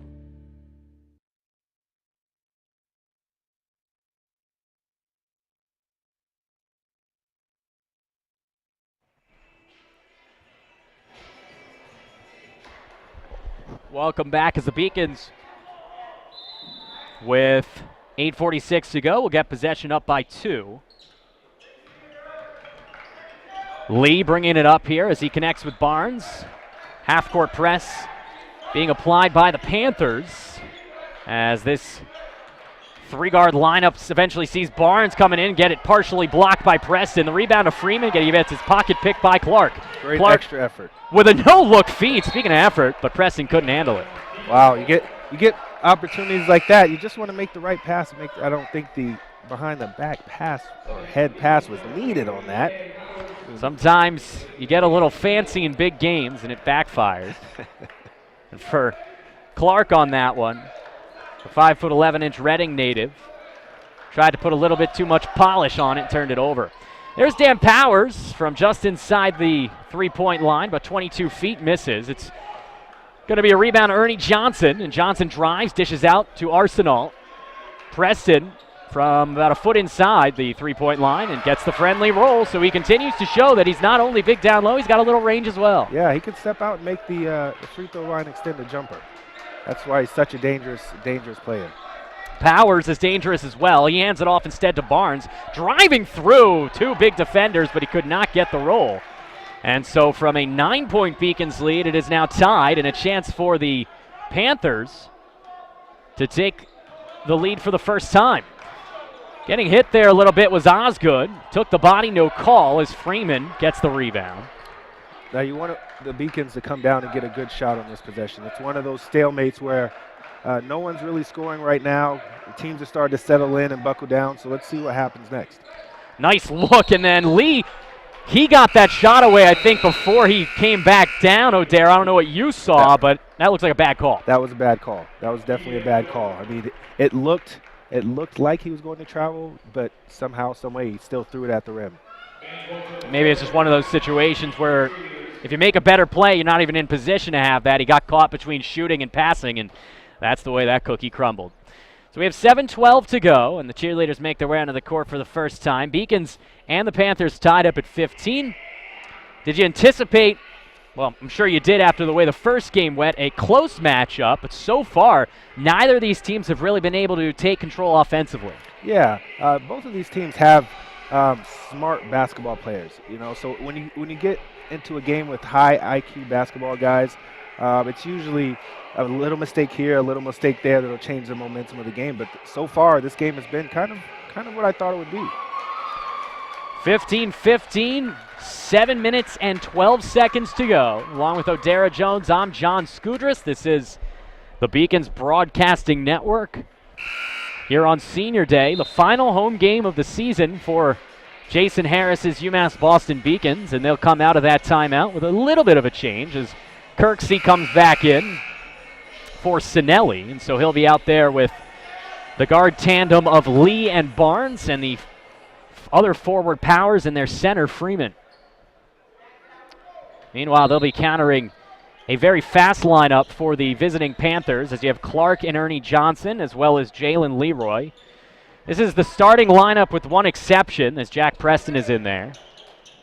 Osgood as well in the front court. Plymouth State's doing a good job of making the defense move.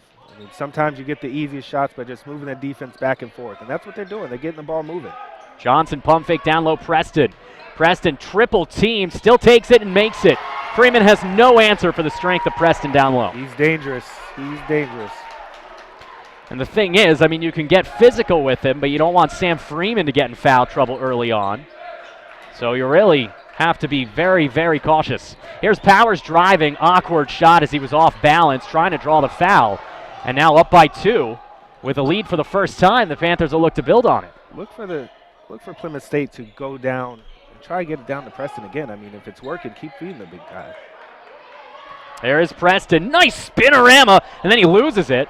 Mercifully so, it comes right over to Clark. Johnson, hesitation right by Kirksey, and lays this one up and in. Good move. Great move to get to the basket. Preston cleared out, opened up the lane. Easy layup. 19-15, Beacons trailing by 4. Couple substitutions, including Sinelli and Sanchez awaiting. But for right now, it's Lee connecting with Barnes. Ooh, tough pass, but Barnes got it. What a move underneath, and then he tried to have an awkward spinning shot in midair, and he missed. 19-15, Clark with possession. Beacons have not gotten a field goal in a couple of minutes' time. Yeah, they've struggled in the last 2 or 3 minutes getting a shot. Maybe this is what they needed. That's a good defensive play, as you said, O'Dara, as Barnes hits his man. That's Lee, and gets the friendly roll high off the backboard. Big turnover there, and sometimes you need your defense to create offense. Absolutely, absolutely. When things aren't going right on offense, buckle down on defense and see what happens. See if that trend continues. Osgood near side. Ernie Johnson almost slipped. That would have been a travel. Instead, Ernie is smooth as silk from beyond the arc as he hits that three. It's 22-17. So Ernie Johnson, couple of buckets in the last minute or so. Lee with possession, picked up his dribble, hands it off to Powers. 4:44 left first half as that one is turned over by Powers to Osgood. And the big man's got moves behind the back, around Freeman, all the way in, and true. My, oh my. Wow. That's not Jack Preston. That's the sophomore from Nashua, Jack Osgood. Wow, that's a tough move. He went end to end. No one stopped him. No one stepped in to take a charge. That's what happens. An easy basket at the rim. 24-17. All of a sudden, the Beacons can't buy a basket, and that lead continues to soar. The Panthers are on top. We're going to go to a quick commercial break. When we come back, we'll have the conclusion of this exciting first half of play here on Senior Day on the Beacons Broadcasting Network. I did receive a non-athletic scholarship upon entering school. I got the presidential scholarship, which was huge for me. I think there's more opportunities for academic scholarships in Division III. I did receive academic scholarships. Just being involved on campus, being a leader, all those things combined kind of get me recognized. It's a great experience for me.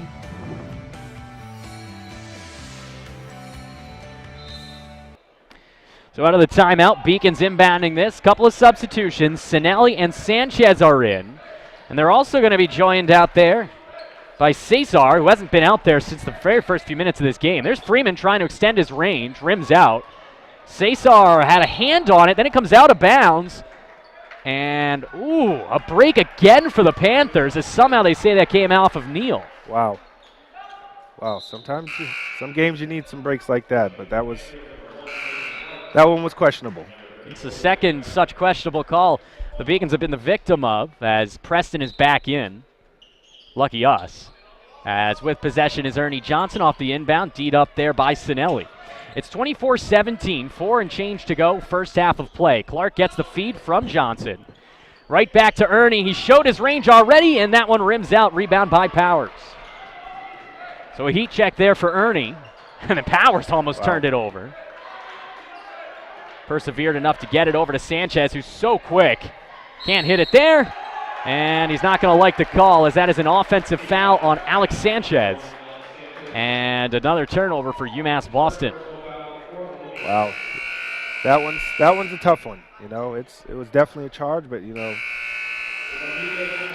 you hate to see those. Those are such bang calls that you never know. Like, could have been a charge, could have been a block. It was very close to the semicircle underneath the basket that would have negated a charge. Nonetheless, they're 3 feet away. We're about 300, so we'll take their word for it as the Beacons trail 24-17. Another timeout here on the court, along with O'Dara Jones. I am John Skudras. UMass Boston coming into today's affair, still holding out hope that they can turn what has been a up and down season around, a roller coaster ride, if you will. Little East Conference tournament coming up shortly later this month, and as long as you can perform and get hot down the stretch, it's like any sport at any level. you're hot going in, who knows what can happen. Yeah, that's why tournaments are so interesting. You know, it's sometimes you have to take the records out of the equation and just focus on those 4 days. It's all about who gets hot at the right time. We've seen it so many times, teams running the table or at least winning a couple of games in tournaments that they weren't expected to. Sure, very few thought the Villanova Wildcats would win the D1 tournament last year. But here they are, defending champions. Yep.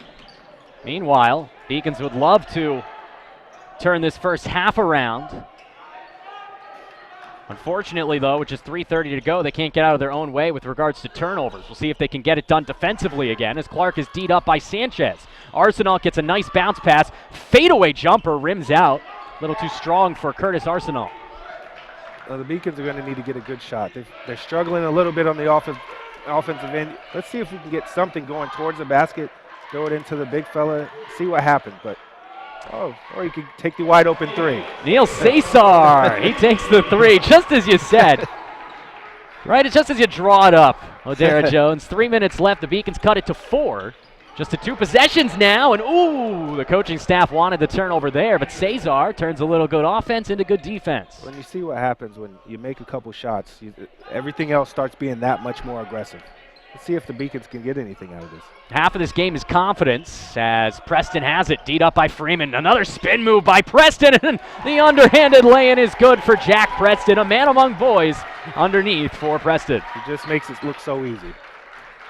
26-20, hesitation move. Sanchez just a little bit too much speed as he was off balance on the lay-in attempt, and now Clark the other way. Double teamed, and that leaves a wide open Osgood. What a pass to Osgood. Great passing. Connecting with Preston, who's got another one. And you said it, what a feed from Osgood. These bigs, so good not only down low, but great playmakers as well. Yeah, and you see on the Beacons offensive end, a missed layup led to a fast break to a 2 points. I mean, it happens just that fast. Freeman is fouled. I believe that's Johnson. Although Arsenal looks like he thinks he's guilty. It is Johnson with the grab. So with 2:08 to go, Beacons down 8. Sam will head to the charity stripe for the second time today. He's 2 for 2. First foul on Ernie Johnson. Beacons will have 3 substitutions. It's going to be Lee, Barnes, and Kirksey. Meanwhile, Leroy back in for the Panthers. In a game like this, when it's going back and forth, you want to try and make every possession count. If you don't score on one end, try and get it back on the other end. But this pace right now kind of favors UMass Boston. But with Preston going like this, you just never know. Freeman can't hit the second as that's off front rim. Arsenal gets the rebound. Hands it off to Clark, and we are down to the final 120 seconds of first half action. The Beacons trailing by 7. Preston spins again around and gets it taken away there by Barnes with a good pressure deal played by Freeman. What a one-touch pass for Cesar as getting it to him there was Kirksey for the foul. Wow, good defense led to good offense. You said it, as Freeman with a great job on Preston, which was really the first time we've seen Sam stop him here today, and that led to a beautiful move-in transition by Kirksey to find Cesar. This very guard-heavy offense for the Beacons. Love to get more involved down low. As Neal will try to make it 2 for 2 from the charity stripe. And you look back at these free throws early on. The Beacons have gone to the charity stripe a lot more here in the first half than the Panthers. They could be key. And sometimes that's what you need, especially when you're having a hard time scoring on the other end. You don't get a score, but you get a chance to go to the free throw line. Sometimes that can keep you in games just by being able to make free throws. Osgood, what a catch by Preston. Is that Preston or Jerry Rice down low? He makes a beautiful one-handed grab of a hard pass from Osgood. And it's back to 7, 30-23. That big fella's working down there. He's getting anything he wants right now. He's feeling good.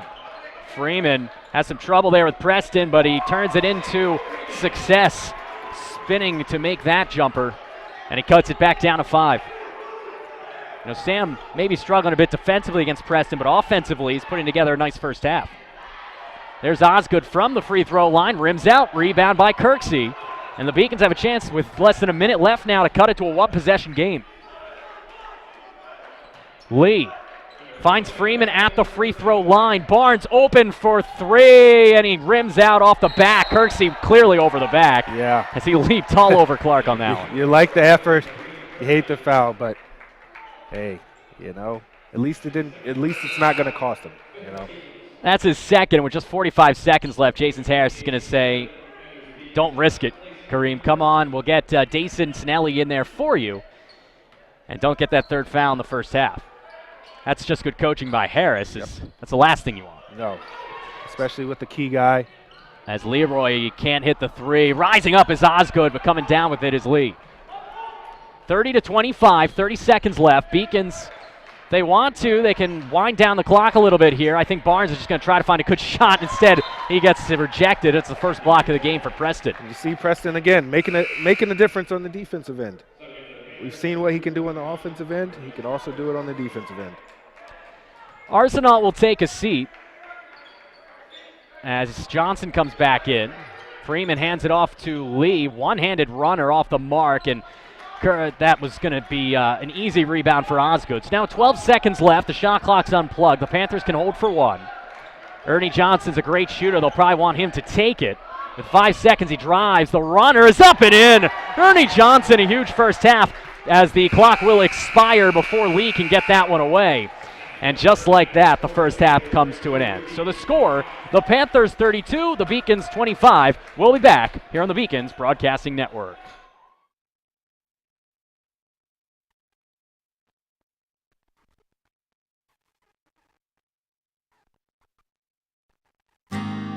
UMass is very public service focused, and it piqued my interest, and I started doing more research on it. I'm very focused on what can I do to make the world around me a better place. My name is Lydia Grasso. I'm a junior at UMass Boston studying sociology and minoring in human rights. Because I won the Chancellor's Scholarship at UMass, it allowed me to go to Cambodia. I was working at the Sihanouk Hospital Center of Hope. I was in the place of something horrible that had happened. I could either go home and kind of forget about that experience and kind of block it out, or I could do something so that things like that never happened again. UMass provides me with opportunities that I wouldn't get anywhere else and gives me a global perspective in a public setting. I definitely transformed at UMass.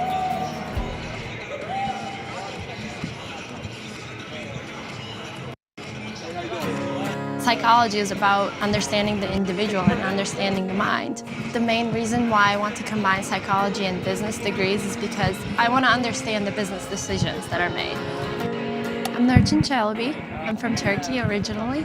I'm a senior at the 5-year BA to MBA program at UMass Boston. I think in management, the biggest mistake you can make is to not listen. So I want to be able to step into a company and say, here's what you're doing now, and here's how you can improve it. I moved here when I was 16 for high school.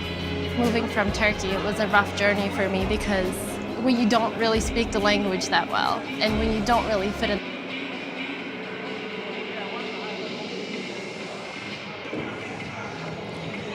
Welcome back here at the halftime show along with Coach Jason Harris. I am John Scudras. Coach, you take a look at that stat sheet. You guys are down 7 here heading into the second half of play. What sticks out to you from the first 20 minutes? 13 turnovers and then as many threes as we have free throws. That's not how we're going to win games. So you understand senior day is a little bit of emotional, and you try to let kids play a little bit.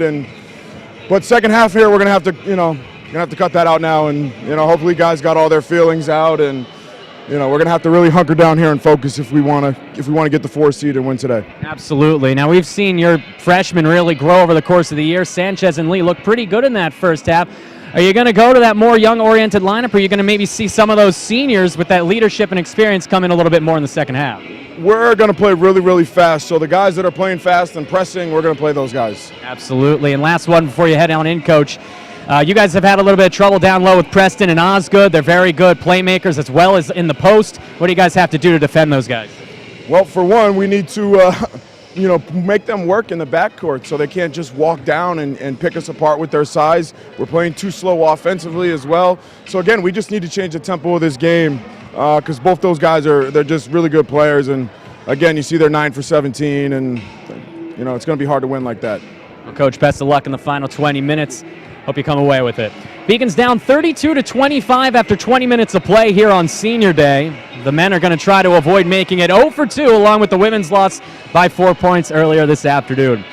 We'll be back here on the halftime show here on the Beacons Broadcasting Network. What do we mean when we say UMass is here for a reason? We mean that the 5-campus UMass system is the only public research university that the people of Massachusetts established to create better futures for themselves, but also for the Commonwealth of Massachusetts as a whole. It's a university that educates 73,000 students every day and graduates 17,000 graduates every year. We are the university that educates the workforce of Massachusetts. We're one of the state's 3 major academic research engines: research that saves and improves people's lives, and research that drives the innovation economy of Massachusetts. We provide services and economic opportunity to every region of the Commonwealth. The noted historian David McCullough once said that 2 great concepts, university and Massachusetts, come together in only one place, and we are very aware of how fortunate we are to bear the name, the University of Massachusetts. We recognize that we are truly here for a reason, and that recognition inspires us and drives us every single day.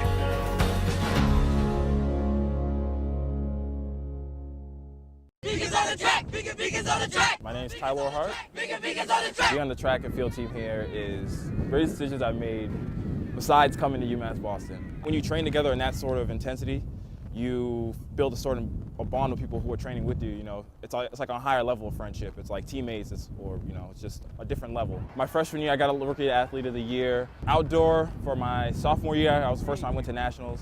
When I jump, it's a little difficult considering I have hereditary disorder known as amblyopia. There we go. It's pretty much just a partial blindness in the left eye. The best way to describe it is if you have decent prescriptions for contact lenses, you take one of the lenses out, and then you put your hand over the eye with that lens. That's my vision. I rely more on my steps as opposed to my visual perception of how far away the bar is.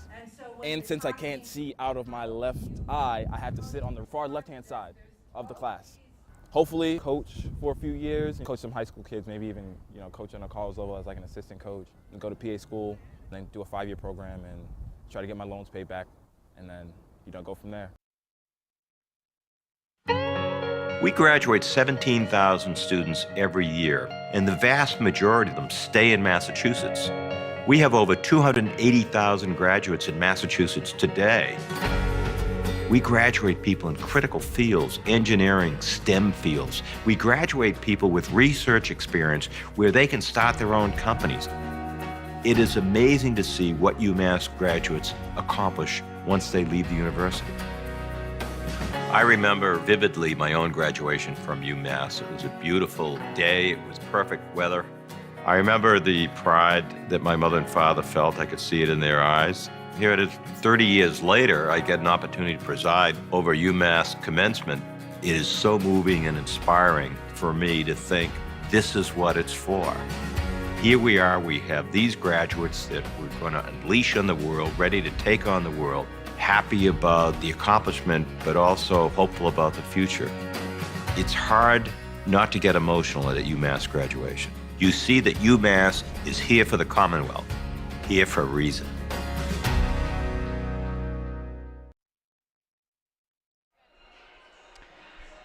Welcome back into the broadcasting booth. I am John Scooters. Beacons trailing by 7, 32-25 here at the half as they continue to struggle with the turnovers as well as from beyond the arc. Taking a look here at the first half statistics for UMass Boston. They're led in points by Sam Freeman and Kareem Kirksey with 7. You see their team stats there, just 33% from the field. And 28% from beyond the arc. That looks atrocious, and it's not very good, but it's actually 17% or 18% higher than the women's shot earlier today, so they have that going for them. The Beacons and the Panthers about even on the boards and in assists. And you look at turnovers, 13 turnovers, just 16 rebounds. You're not going to win that way, and the Beacons are not, as they trail by 7. We look at the individual statistics for both of these clubs. I already alluded to Sam Freeman and Kareem Kirksey leading the way with 7. Kareem is shooting 3 for 5. Sam is just 1 for 3, but he's gone 5 for 6 from the free throw line. Meanwhile, for Plymouth State, they are led in points by Jack Preston, who didn't even play the first 5 minutes of this game. He has since come in, played 14 minutes, and has gone 7 of 10 for 15 points. He's got 4 boards, 3 blocks, and 2 steals. So he has been a stat filler all season, and that continues here on Senior Day on the Beacons Broadcasting Network.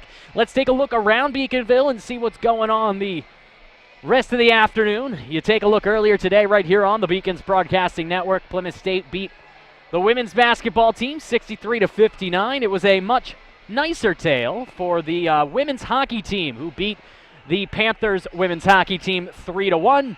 And getting underway probably just about right now is the men's hockey team as they take on the Hawks of St. Anselm College. And about 15 minutes ago or so, it probably got underway from St. Anselm. We are going to go to one more commercial break. When we come back, we'll look ahead and see the final schedule of the Beacons regular season, and then we'll get the exciting second half of play. The score, the Panthers of Plymouth State 32, the UMass Boston Beacons 25. Something I discovered in myself is that if I have a goal, I can accomplish it. It's a well-rounded experience. At a Division III school, you primarily a student athlete, so the school is really shaped around you developing yourself as a complete individual. It helps a lot that you have a family with your team that can guide you.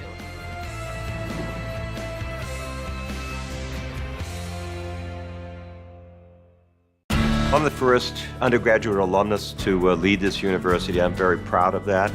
I was literally able to transform my life because of the University of Massachusetts, and I want that for every single student that walks through the door. I did receive a non-athletic scholarship upon entering school. I got the presidential scholarship, which was huge for me. I think there's more opportunities for academic scholarships in Division III. I did receive academic scholarships. Just being involved on campus, being a leader, all those things combined kind of get me recognized.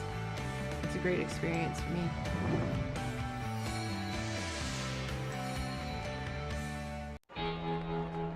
Cheer for the stumbles. The he shoulda had that's. And the tears that linger. For in those moments, greatness lies. There, you will find the provoked, the determined, the unified. It's in those moments that champions are born. Moving from Turkey, it was a rough journey for me because when you don't really speak the language that well and when you don't really fit in the crowd, it's very easy to disappear. But I decided not to give up, and UMass helped me. The University of Massachusetts Boston, with its scenic oceanfront campus, easily accessible to downtown Boston, is recognized as a model of excellence for urban public universities. 16 NCAA Division III sports are part of the more than 100 student organizations that create an engaging campus life in America's biggest and best college town. UMass Boston, Boston's urban public research university for the 21st century.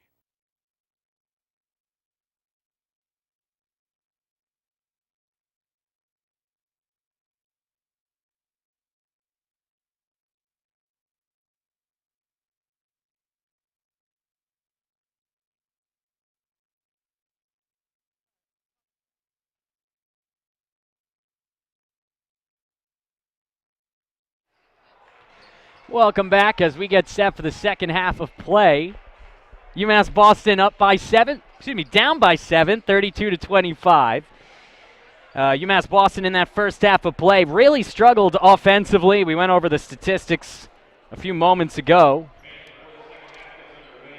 And as I welcome O'Dara Jones back into the broadcasting booth. Dare we take a look at the numbers. The Beacons only had 16 boards. They had 13 turnovers. Coach Harris said you can't have a disparity that close between rebounds and turnovers. And he also said they have to find a way to card Jack Preston. 7 of 10. Get this line. In 14 minutes, Preston has 15 points, 4 rebounds, 3 blocks, and 2 steals to go with an assist. He has been a one-man wrecking crew. He's impressive. It's what we talked about in the pregame. Once he gets going, he's hard to stop. I mean, he can do it from around the rim. He can do it from the free throw line. He can do it on the defensive end. How do you stop guys like that? We're going to have to we're going to see if the Beacons came up with a plan for it. Yeah, normally you'd say get him in foul trouble, but he didn't play the first 6 minutes of the game, and he only has 1 after 20, so the odds of that happening are slim. Mm-hmm.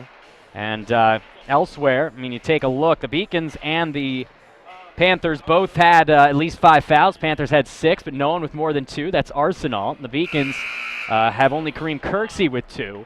Sanchez, Sinelli, and Powers all had 1. So nobody's in foul trouble, so at least the coaches don't have to worry about that. But if you're UMass Boston, not only covering the bigs and being able to limit things defensively, but you just have to be a lot smarter offensively and no more of these awkward layups that just turn into turnovers. Yeah, I think for the Beacons to kind of take control of this game, when they were rolling and when they were at their best is when they were speeding up the pace of the game. Once Plymouth State was able to slow down the ball a little bit, run some offense, run it in through their big guy, that kind of took the Beacons out of their element. The Beacons are going to have to push the pace to win this game. The Panthers will start with possession as we are going to get this second half underway. Ernie Johnson will inbound. It'll be Johnson, Osgood, Clark, Keene, and Leroy. That's for the Panthers. We'll get you the Beacons in a moment as Clark with possession finds Osgood. Right back out to his point guard, and then almost a turnover, and they're going to say that Kirksey made contact, though the coaching staff doesn't think so. Kirksey is one of 5 Beacons out there, along with Barnes, Powers, Freeman, and Lee. Interesting take for Plymouth State. They're not starting their big fella out this quarter. We wonder if he'll be sitting down for 6 minutes like he did in the first half. But it looks like they want to try and preserve him till the end of this game because, as you saw, the last game they played went into overtime. Yeah, and that's a strategy that you don't see employed that often by teams. Your best player, you want to start the game. Instead of taking him out in the middle of the half or at some point towards the end, they decide to sit him for the first 6 and then have him for crunch time. Yep. Freeman turns that one over as it just goes right between his legs. That allows Johnson and company to move forward as he connects with Osgood. Osgood pump fake. Thought about hitting the cutter Leroy. Instead, he just resets. 18 seconds to go. Osgood picks up his dribble. And now here's Johnson. Johnson, one-on-one with Kirksey. Gets a screen. That gets him open. And that one was awkward and off. Wow. First ugly shot we've seen out of Johnson today. As here's Lee. Hands off to Powers. He's great from beyond the arc. He hands it off instead to Barnes. Barnes near side Kirksey. He had one in the first half, and he just misses that one rimming out. Comes in on a long rebound and takes it away from Johnson. Great rebound. Way to not give up on the play.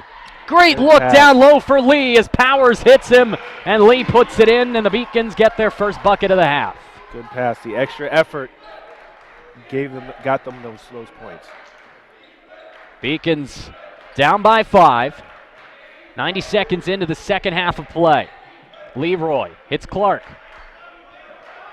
From the point guard to the 2 guard, that is Johnson. Johnson coming all the way in, rising up, and Freeman applies aggressive defense, and that plays off as this comes out of bounds. Beacons basketball.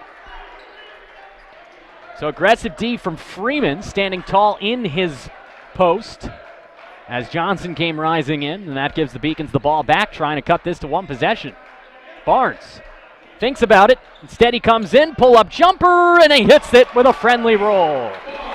And that's the speed. That's the speed and the tempo the Beacons need to be at. Down by 3 now. 4-0 Beacons to start the second half. Barnes swatting for the ball.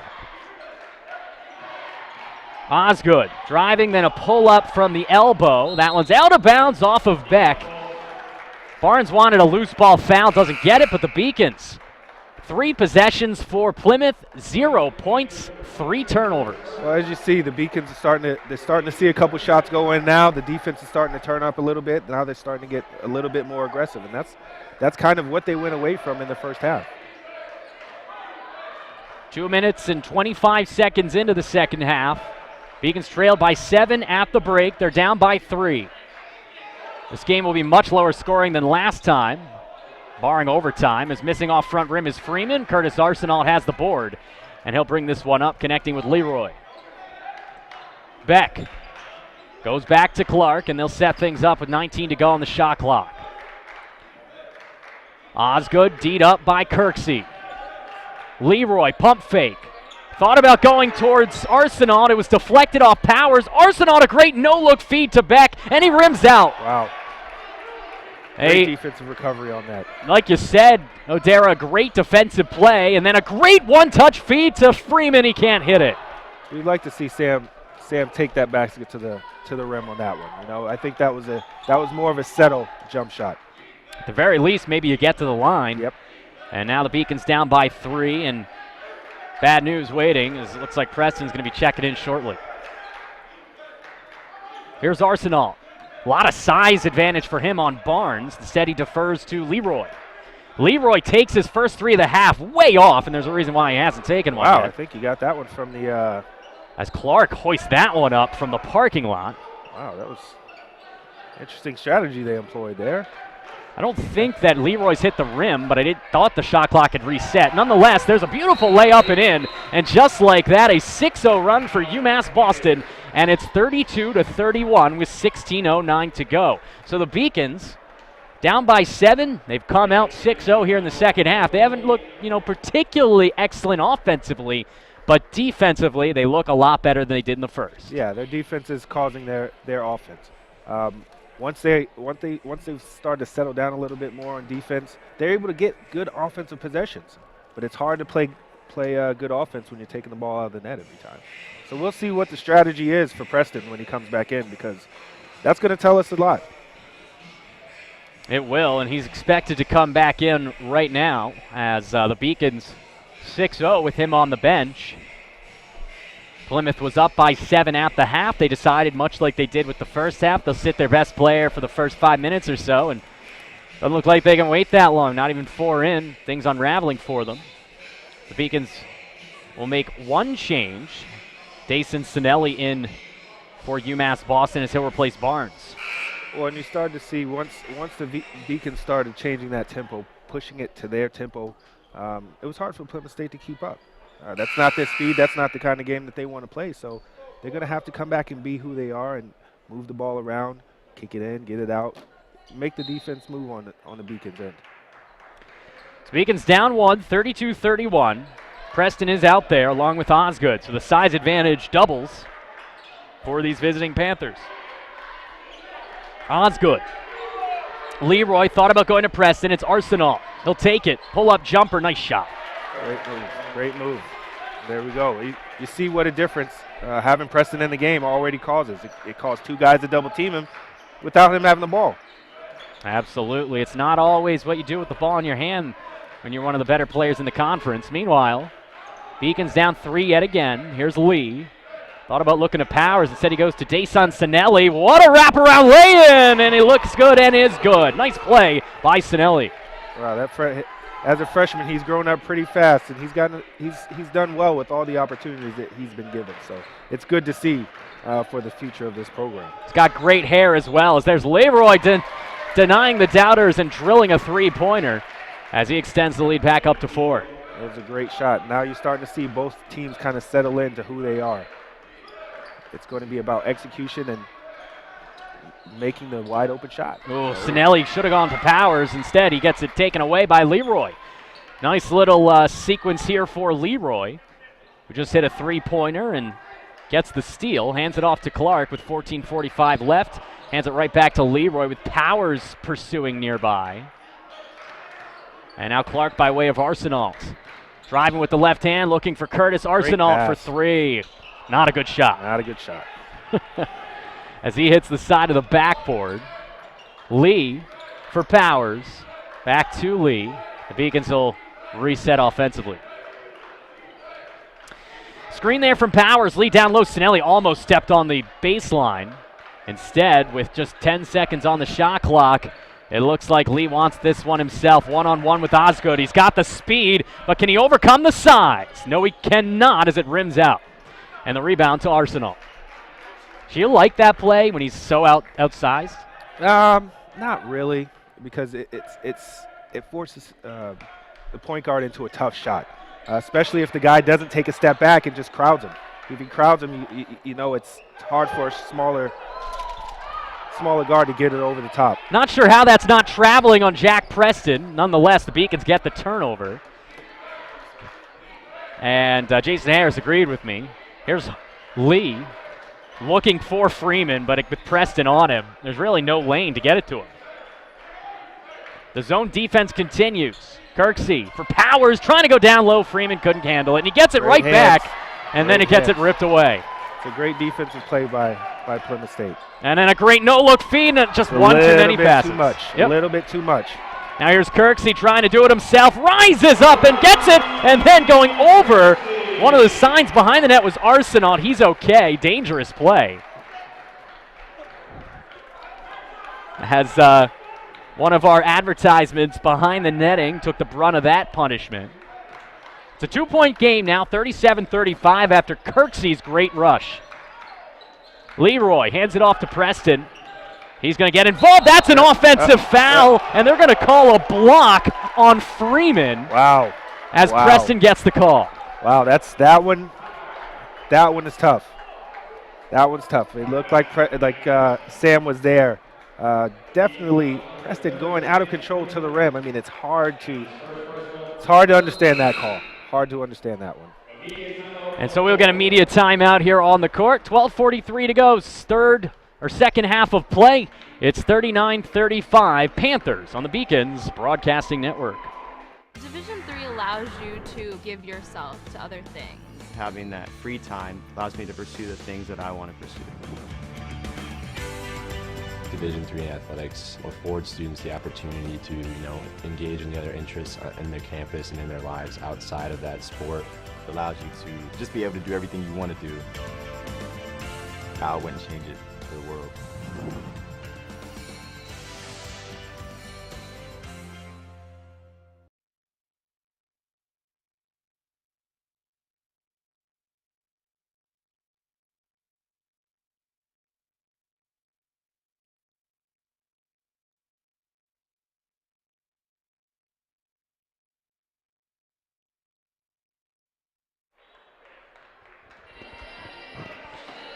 Welcome back into the broadcasting booth. Along with Odera Jones, I'm John Skudras. It's 39-35 Panthers of Plymouth State as they are on top of your UMass Boston Beacons here in the second half. Controversial call just a few moments ago prior to the media timeout. Preston for Plymouth driving and drawing the foul from Freeman. So he will head to the charity stripe for 2. Actually, it was for 1 as he hit the basket. I apologize. So a 3-point play makes it 40-35. Lee finds Barnes. Backcourt mates. Oof, almost thrown away there, but Powers in the right place. Dan, no-look feed. Barnes, nice pump fake, gets around Beck. Right inside the key, but short on that one was Lee. Great rebound, and then Kirksey misses but gets the foul. And that's what you want to see. It didn't work out that first time, but that extra effort is what you need in a game like this. This game's going to come down to the wire. Fouls on Ernie Johnson, his second. And right you are, just like game 1. This has been a game that has tightened a bit. It was a 7-point lead at the half. It's now 5. And Kirksey gets the roll. Around the horn it goes. It's now a 4-point game. Kirksey led the team in scoring along with Sam Freeman in the first half, so he is now leading the team overall. As he's got another free throw, it's down to 3, and now Alex Sanchez will come in for Lee. First chance to see Sanchez here in the second half. I asked Coach Harris at halftime, would he go with a more experienced lineup in the second half, that being senior day? He said, we've got to go with our fastest lineup against this team. I don't care how old they are. And that's why Sanchez is out there, as Leroy shows that speed doesn't kill, three-pointers do. As he drills that one, 43-37. Can't have those kind of defensive breakdowns in a game like this. Powers gets it from Barnes. Sanchez goes underneath to Freeman. One dribble, and that's a good play by Sam Freeman. Don't put the ball on the grounds when you don't have to. One dribble and a power move up from big number 30. And now here's a man who knows how to power move as he tries to split the D and draws the foul. Oh, he just causes so many problems when he catches the ball in that area. The foul is on Freeman. That's just his second, and we have a timeout. So with the score 43-39, we'll have a chance to step aside. The score, the Beacons trailing by 4, 43-39.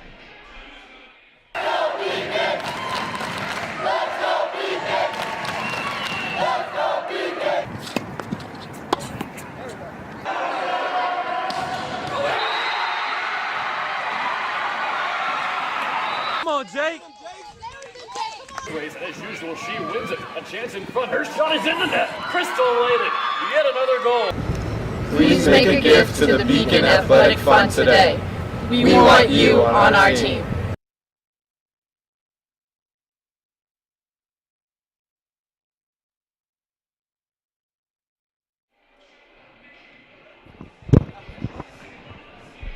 Welcome back to the Beacons Broadcasting Network. Along with Adara Jones, I'm John Scooters. Beacons trailing 43-39, 11:32 left, second half of play. Beacons will try to tie this game up. It's been a while since they were able to do that. Way back midway through the first half of play, and it's going to get more difficult after Preston heads to the charity stripe here. He'll get 2.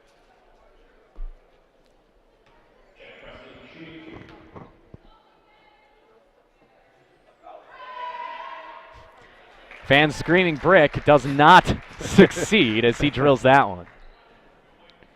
It's 44-39 as Preston continues to excel. He now has 20 points, does Jack Preston, with 11:30 to go. He's seen it go in a couple of times. He stepped up to the line and just confidently sank those free throws. Sanchez running the show offensively, in for Lee. He's out there with Barnes, Kirksey, Freeman, and Powers. Powers gets it, near side for Sanchez. Bounce pass, and we're going to get a traveling violation on Alex Sanchez. So the Beacons, who turned the ball over 13 times in the first 20 minutes of play, were much more efficient with it through the first 8 minutes or so of this one in the second half, but right there, just self-inflicted wounds you can't have. Yeah, it's very difficult to win games when you keep turning the ball over. So far, the Beacons have been their own worst enemy this game. Speaking of own worst enemies, turning that one over is Leroy, and from whence it came, the Panthers hand it right back. As down by 6, the Beacons will get another chance. Sanchez bringing it up. Same lineup out there for UMass. Clark and Leroy are the guards for the Panthers. Beck, Osgood, and Johnson down low for the Panthers, as this one is ripped away. Will we get a jump ball? We do, and there's a break for the Beacons. Wow. As they get possession. Lucky break there, because that was probably not the shot that Coach Harris would have liked to see in that situation. A fadeaway, one-legged jumper. Barnes gets it into Powers. Powers far side for Kirksey. Tries the bounce pass smartly, though, as Preston jumps in front, and then Preston rips it away, but he gets called for the foul, and then emphatically screams at the call. Looked like he did grab Freeman's arm, but obviously wearing blue and Beacon's blue-colored glasses. There is Powers going down low again. Freeman. That's out of bounds off of Sam, and there's another Beacons turnover. It seems like they're just telegraphing these passes. It's very transparent. They're just trying to get it into Freeman, and the defense can tell. Yeah, they're going to have to do something else, moving Sam around, because Plymouth State is doing right now is they're just fronting him with one man and keeping another guy behind him. So here's Leroy bringing it up. Barnes on him. Freeman just took a seat as there's a chance for a layup by Leroy off the mark. Rebound, Powers trying to stretch this pass. What a pass for Barnes, who misses. And the rebound goes to Clark. Gotta hit those layups as here's Beck coming the other way with 10:15 to go. Still a 6-point game. Clark finds Preston, who defers to Beck, and now Johnson down low to Preston, and with Freeman not in there, Preston draws a foul on Powers. Not sure about that one. He's so good at drawing fouls, just throws his body into people and gets the calls. Yeah, he's just a big human being. You know, he can move people around, and he's so scary because he can step out and take that jumper, so you have to kind of guard him out there as well. But once he gets you on his back, there's no stopping him. 6-point game still as Clark goes far side for Beck. Bounce pass for Curtis Arsenault with Sinelli on him. Goes to Preston, thought about the three, and then gets it taken away. Sinelli gets tripped, and that's a foul on Curtis Arsenault. So Dason Sinelli dive into the court, drawing the foul. And the Beacons, as we have eclipsed the halfway point of this second half, trail by 6, and a substitution as Johnson is in for the Panthers, and Cesar and Lee in for the Beacons. Well, you'd like to see if the Beacons can get something out of this possession, because although Plymouth State hasn't scored in the last couple of minutes, the Beacons haven't scored either. They certainly haven't. This has been a slow-moving last couple of ticks, as you said, and now here is Lee. Far side for Cesar, back to Lee. Nice crossover move, finds Barnes for 3 off the rim. Nice board by Lee, reaching out with the right hand. Big rebound for the Beacons. They haven't been able to cut it down beneath 5. They're down 6 right now, and a bucket would do just that, but Barnes turns it over, and Beck gets possession, and they're going to say backcourt. Yes, he was bumped, brought the ball over and back, and yet another break for Beacon Blue. Wow, the Beacons are going to need to capitalize on one of these turnovers, because it's at the point now where I think that next team that scores could have the possibility of running away with this. 45-39. Beacons down by 6. Lee running the show on offense. He's got Barnes, Powers, Sinelli, and Cesar. Very small lineup for Jason Harris. Cesar finds Barnes with just 8 to go on the shot clock. Sinelli, he might have to find someone to take this. It's Cesar. Barnes from the parking lot, double clutch, not even close. And a shot clock violation on UMass Boston. And that, my friends, is not taking advantage, as you said, O'Dea. Nope. You have to get something out of those turnovers. So the Beacons turn it right back over, and they had a moment or two without Preston in the game. He's back out there along with Arsenault, so mercy me. As the Beacons remain down 6. Feels like it's been that way for 5 or 6 minutes. 39 points. As Beacons' full court pressure continues, here's Clark. Far side for Arsenault. D'd up there by Kirksey. Now they will get it over half court. Osgood tightly defended by Cesar, and a foul on Neal. Substitution, we'll see Johnson come back in, as he will spell Clark, I believe. It's the first foul of the game on Neal Cesar, as the Beacons continue to sit 6 points behind the visiting Panthers. Here's Johnson driving. Powers came in to swipe it away. Far side for Leroy, gets it to Johnson. Nice crossover move, almost lost it though. Hands off to Leroy, jumper from the baseline, and the three-pointer is true. Great shot. Coach Harris has seen enough offensively. He calls timeout, and with 8:18 to go, the Beacons, once a close deficit, is beginning to erode. It's now 48-39 Panthers here on the Beacons Broadcasting Network.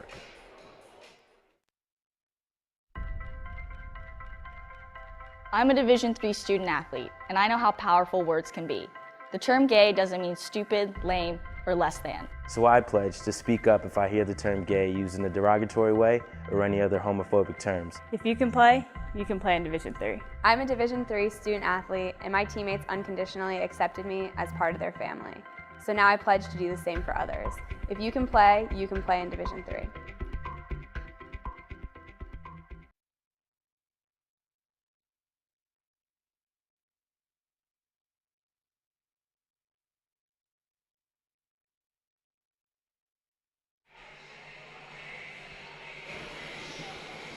(48-39), Beacons trailing here with 8:18 to go as the Plymouth State Panthers will look to pull off a road victory here on Senior Day.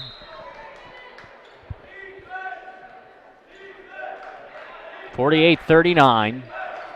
Beacons coming out of the timeout with the same lineup, although Sam Freeman is ready to check in.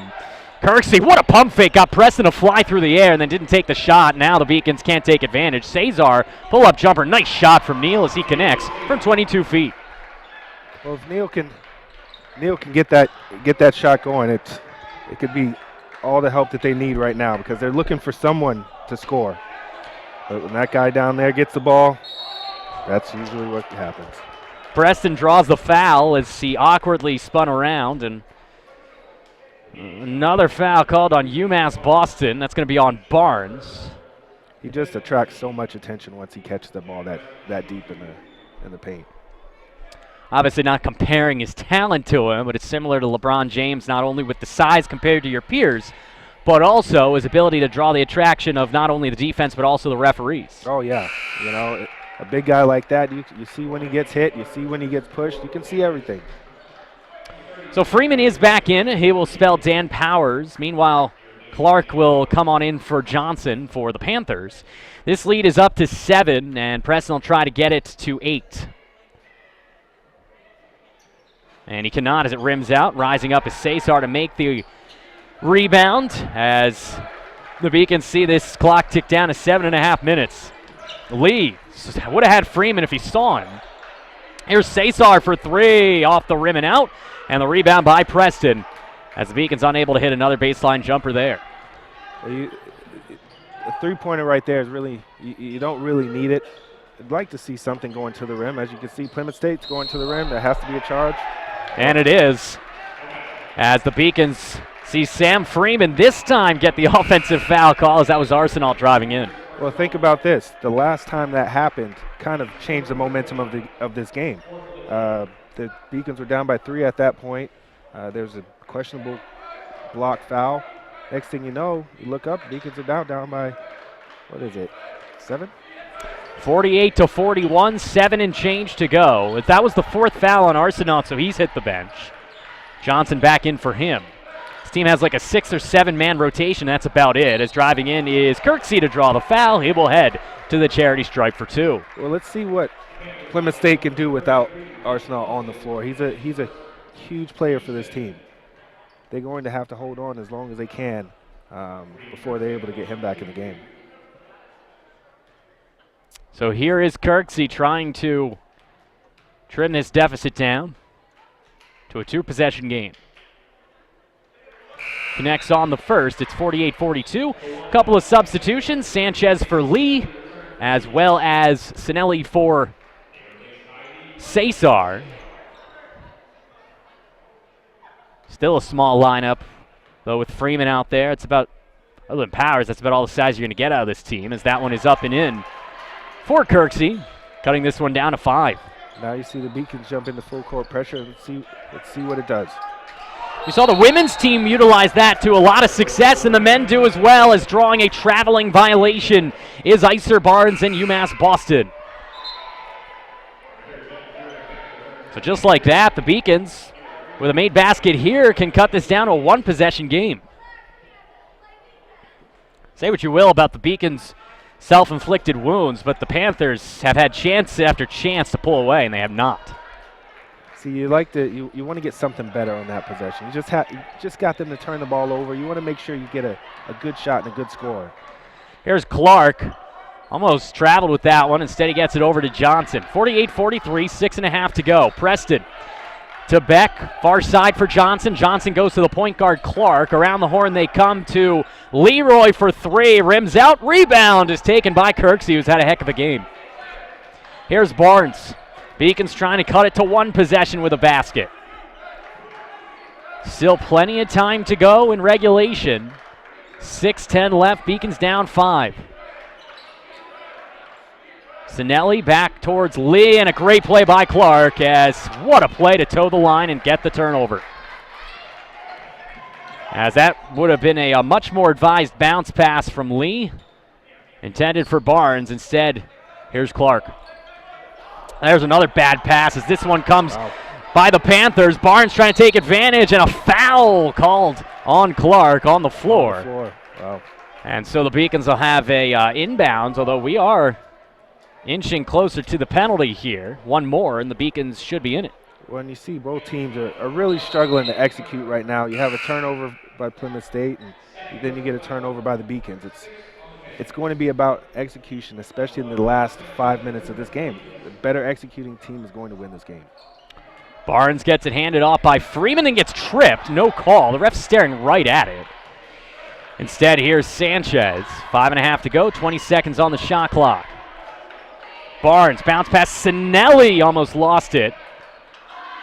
Sanchez going to utilize that speed. Instead, Preston comes in and takes it away. One-on-one with Sanchez, and that's not a matchup you want. And if you're going to foul him hard. Yep. He will get the three-point play. If you're going to foul him, make sure he doesn't get the ball up. And that's a freshman who I think will learn over the years how to do that better. Doesn't help that he's about a foot shorter and maybe 100 pounds lighter than Preston. Easily. Look at the disparity between Alex Sanchez and Jack Preston. But right now, Jack Preston, with his team up 7, is going to try to make this an 8-point advantage. That one rims in. Powers will come on in. That'll be the end of this shift for Sinelli. Powers joins Freeman, Kirksey, Barnes, and Sanchez for UMass Boston. 5 and change left. Beacons down 8. Sanchez pull-up jumper. Can't hit it. Nice board by Powers out of nowhere. Dan hits Kirksey. Ripped out of his hand by Preston. And Jason Harris is apoplectic. Nonetheless, he's going to get a technical foul. Last time these two teams played, things got a little dicey between Coach Harris and this refereeing crew, and that will continue as Coach Harris is going to get teed up. And things beginning to erode and unravel for UMass Boston. Yeah, that was a tough call. I'm not sure if it was a foul or if it wasn't. Jack Preston got his hand in there early. Those are tough. I think Coach Harris is probably just as incensed over the fact that there were a lot of ticky-tack calls that Preston was able to draw on the other side. Mm-hmm.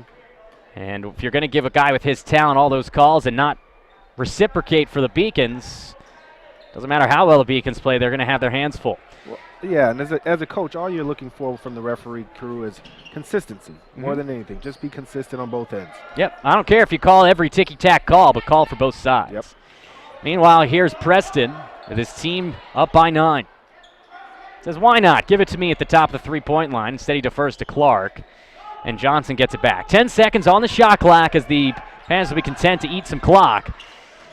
Nice, great between the leg dribble. That gets it to Beck. Trying to beat the buzzer is Preston, and he cannot as it rims out. Rebound of Freeman. And the comeback has to start soon here as the Beacons are down 9. Well, for the Beacons, someone has to look to score the ball. There's been many times guys are just passing up. Guys are passing up open shots. You know, guys got to look to score the ball. Now there's a close call that the Beacons get the advantage on, as Powers will head to the line. So the Beacons will be in the 1-and-1.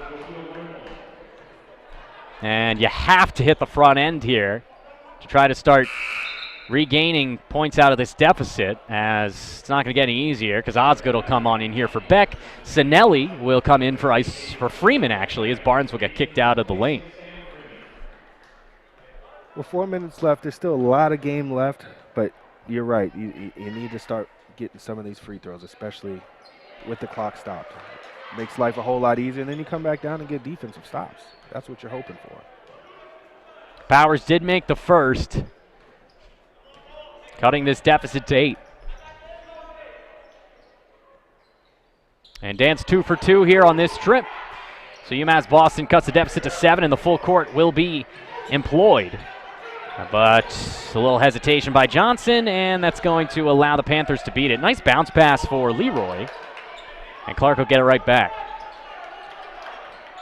Preston D'd up by Powers, hands it off to Osgood from the top of the key, rims out, rebound to Sanchez.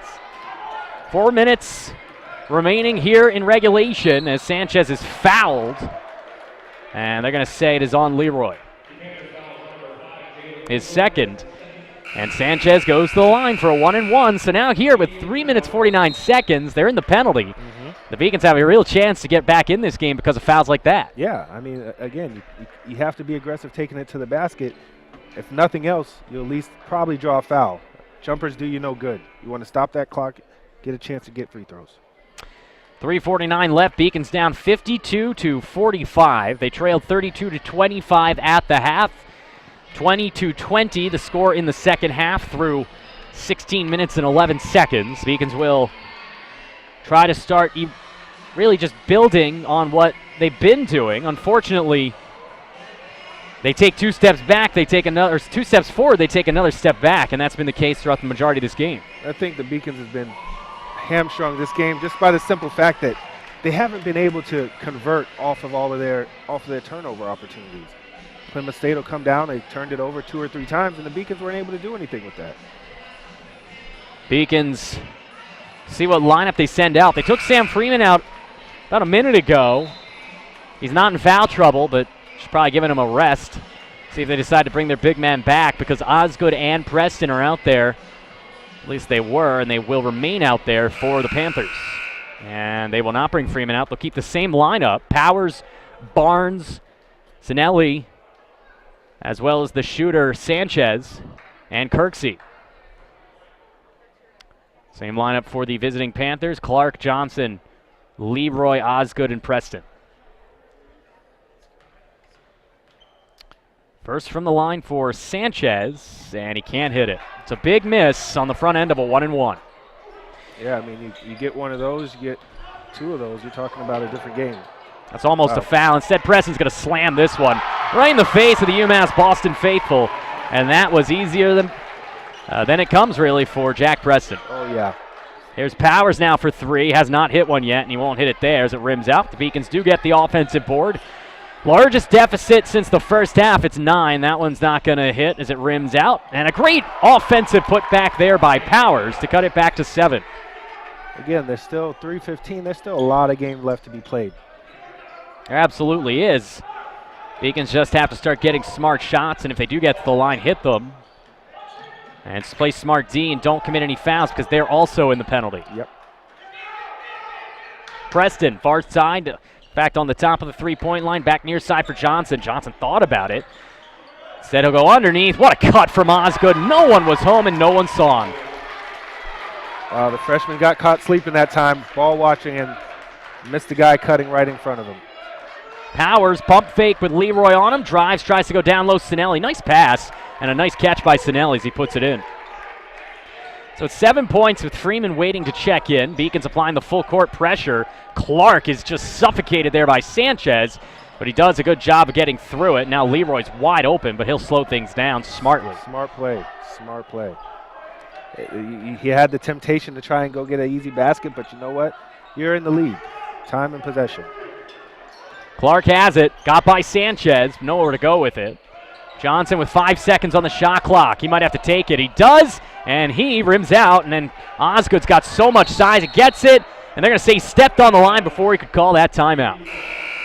So now exactly 2 minutes to go. Sam Freeman is back in the game, as is Beck for Osgood for the Panthers. 7-point game, 120 seconds. It's got to start on this possession. Yeah, they're going to need it on this possession. It would be nice to see them go towards the rim. Go to the rim on this one. Worst comes to worst. Yeah, worst comes to worst. You get to the line. Maybe turn it into a 3-point play. Yep. Sanchez thinking just that, goes right through and misses the layup. That's tough. That's tough. That's the shot that you want. You want a guy at this stage of the game going for a layup, you know. Did everything but finish. Yep. As Leroy, nice crossover. And they're just going to slow things up. Allow to get to Preston, who spins like LeBron and gets fouled by Freeman. And with 96 seconds to go, a couple of free throws here, and the Beacons' hopes can quickly be dimmed. It's a third foul on Freeman. No substitutions, at least on the front end here. No one showing up in front of the scorer's table. As here's Preston. He's been to the line a lot today. He misses on the front rim on that one. Well, that still gives the Beacons some life here. But they need a quick score. They need a quick score on this possession. He misses both, does Preston, so the lead remains 7. Powers can shoot. We'll see if he decides to try to let loose. Instead, he sends it far side for Sanchez. Crossover.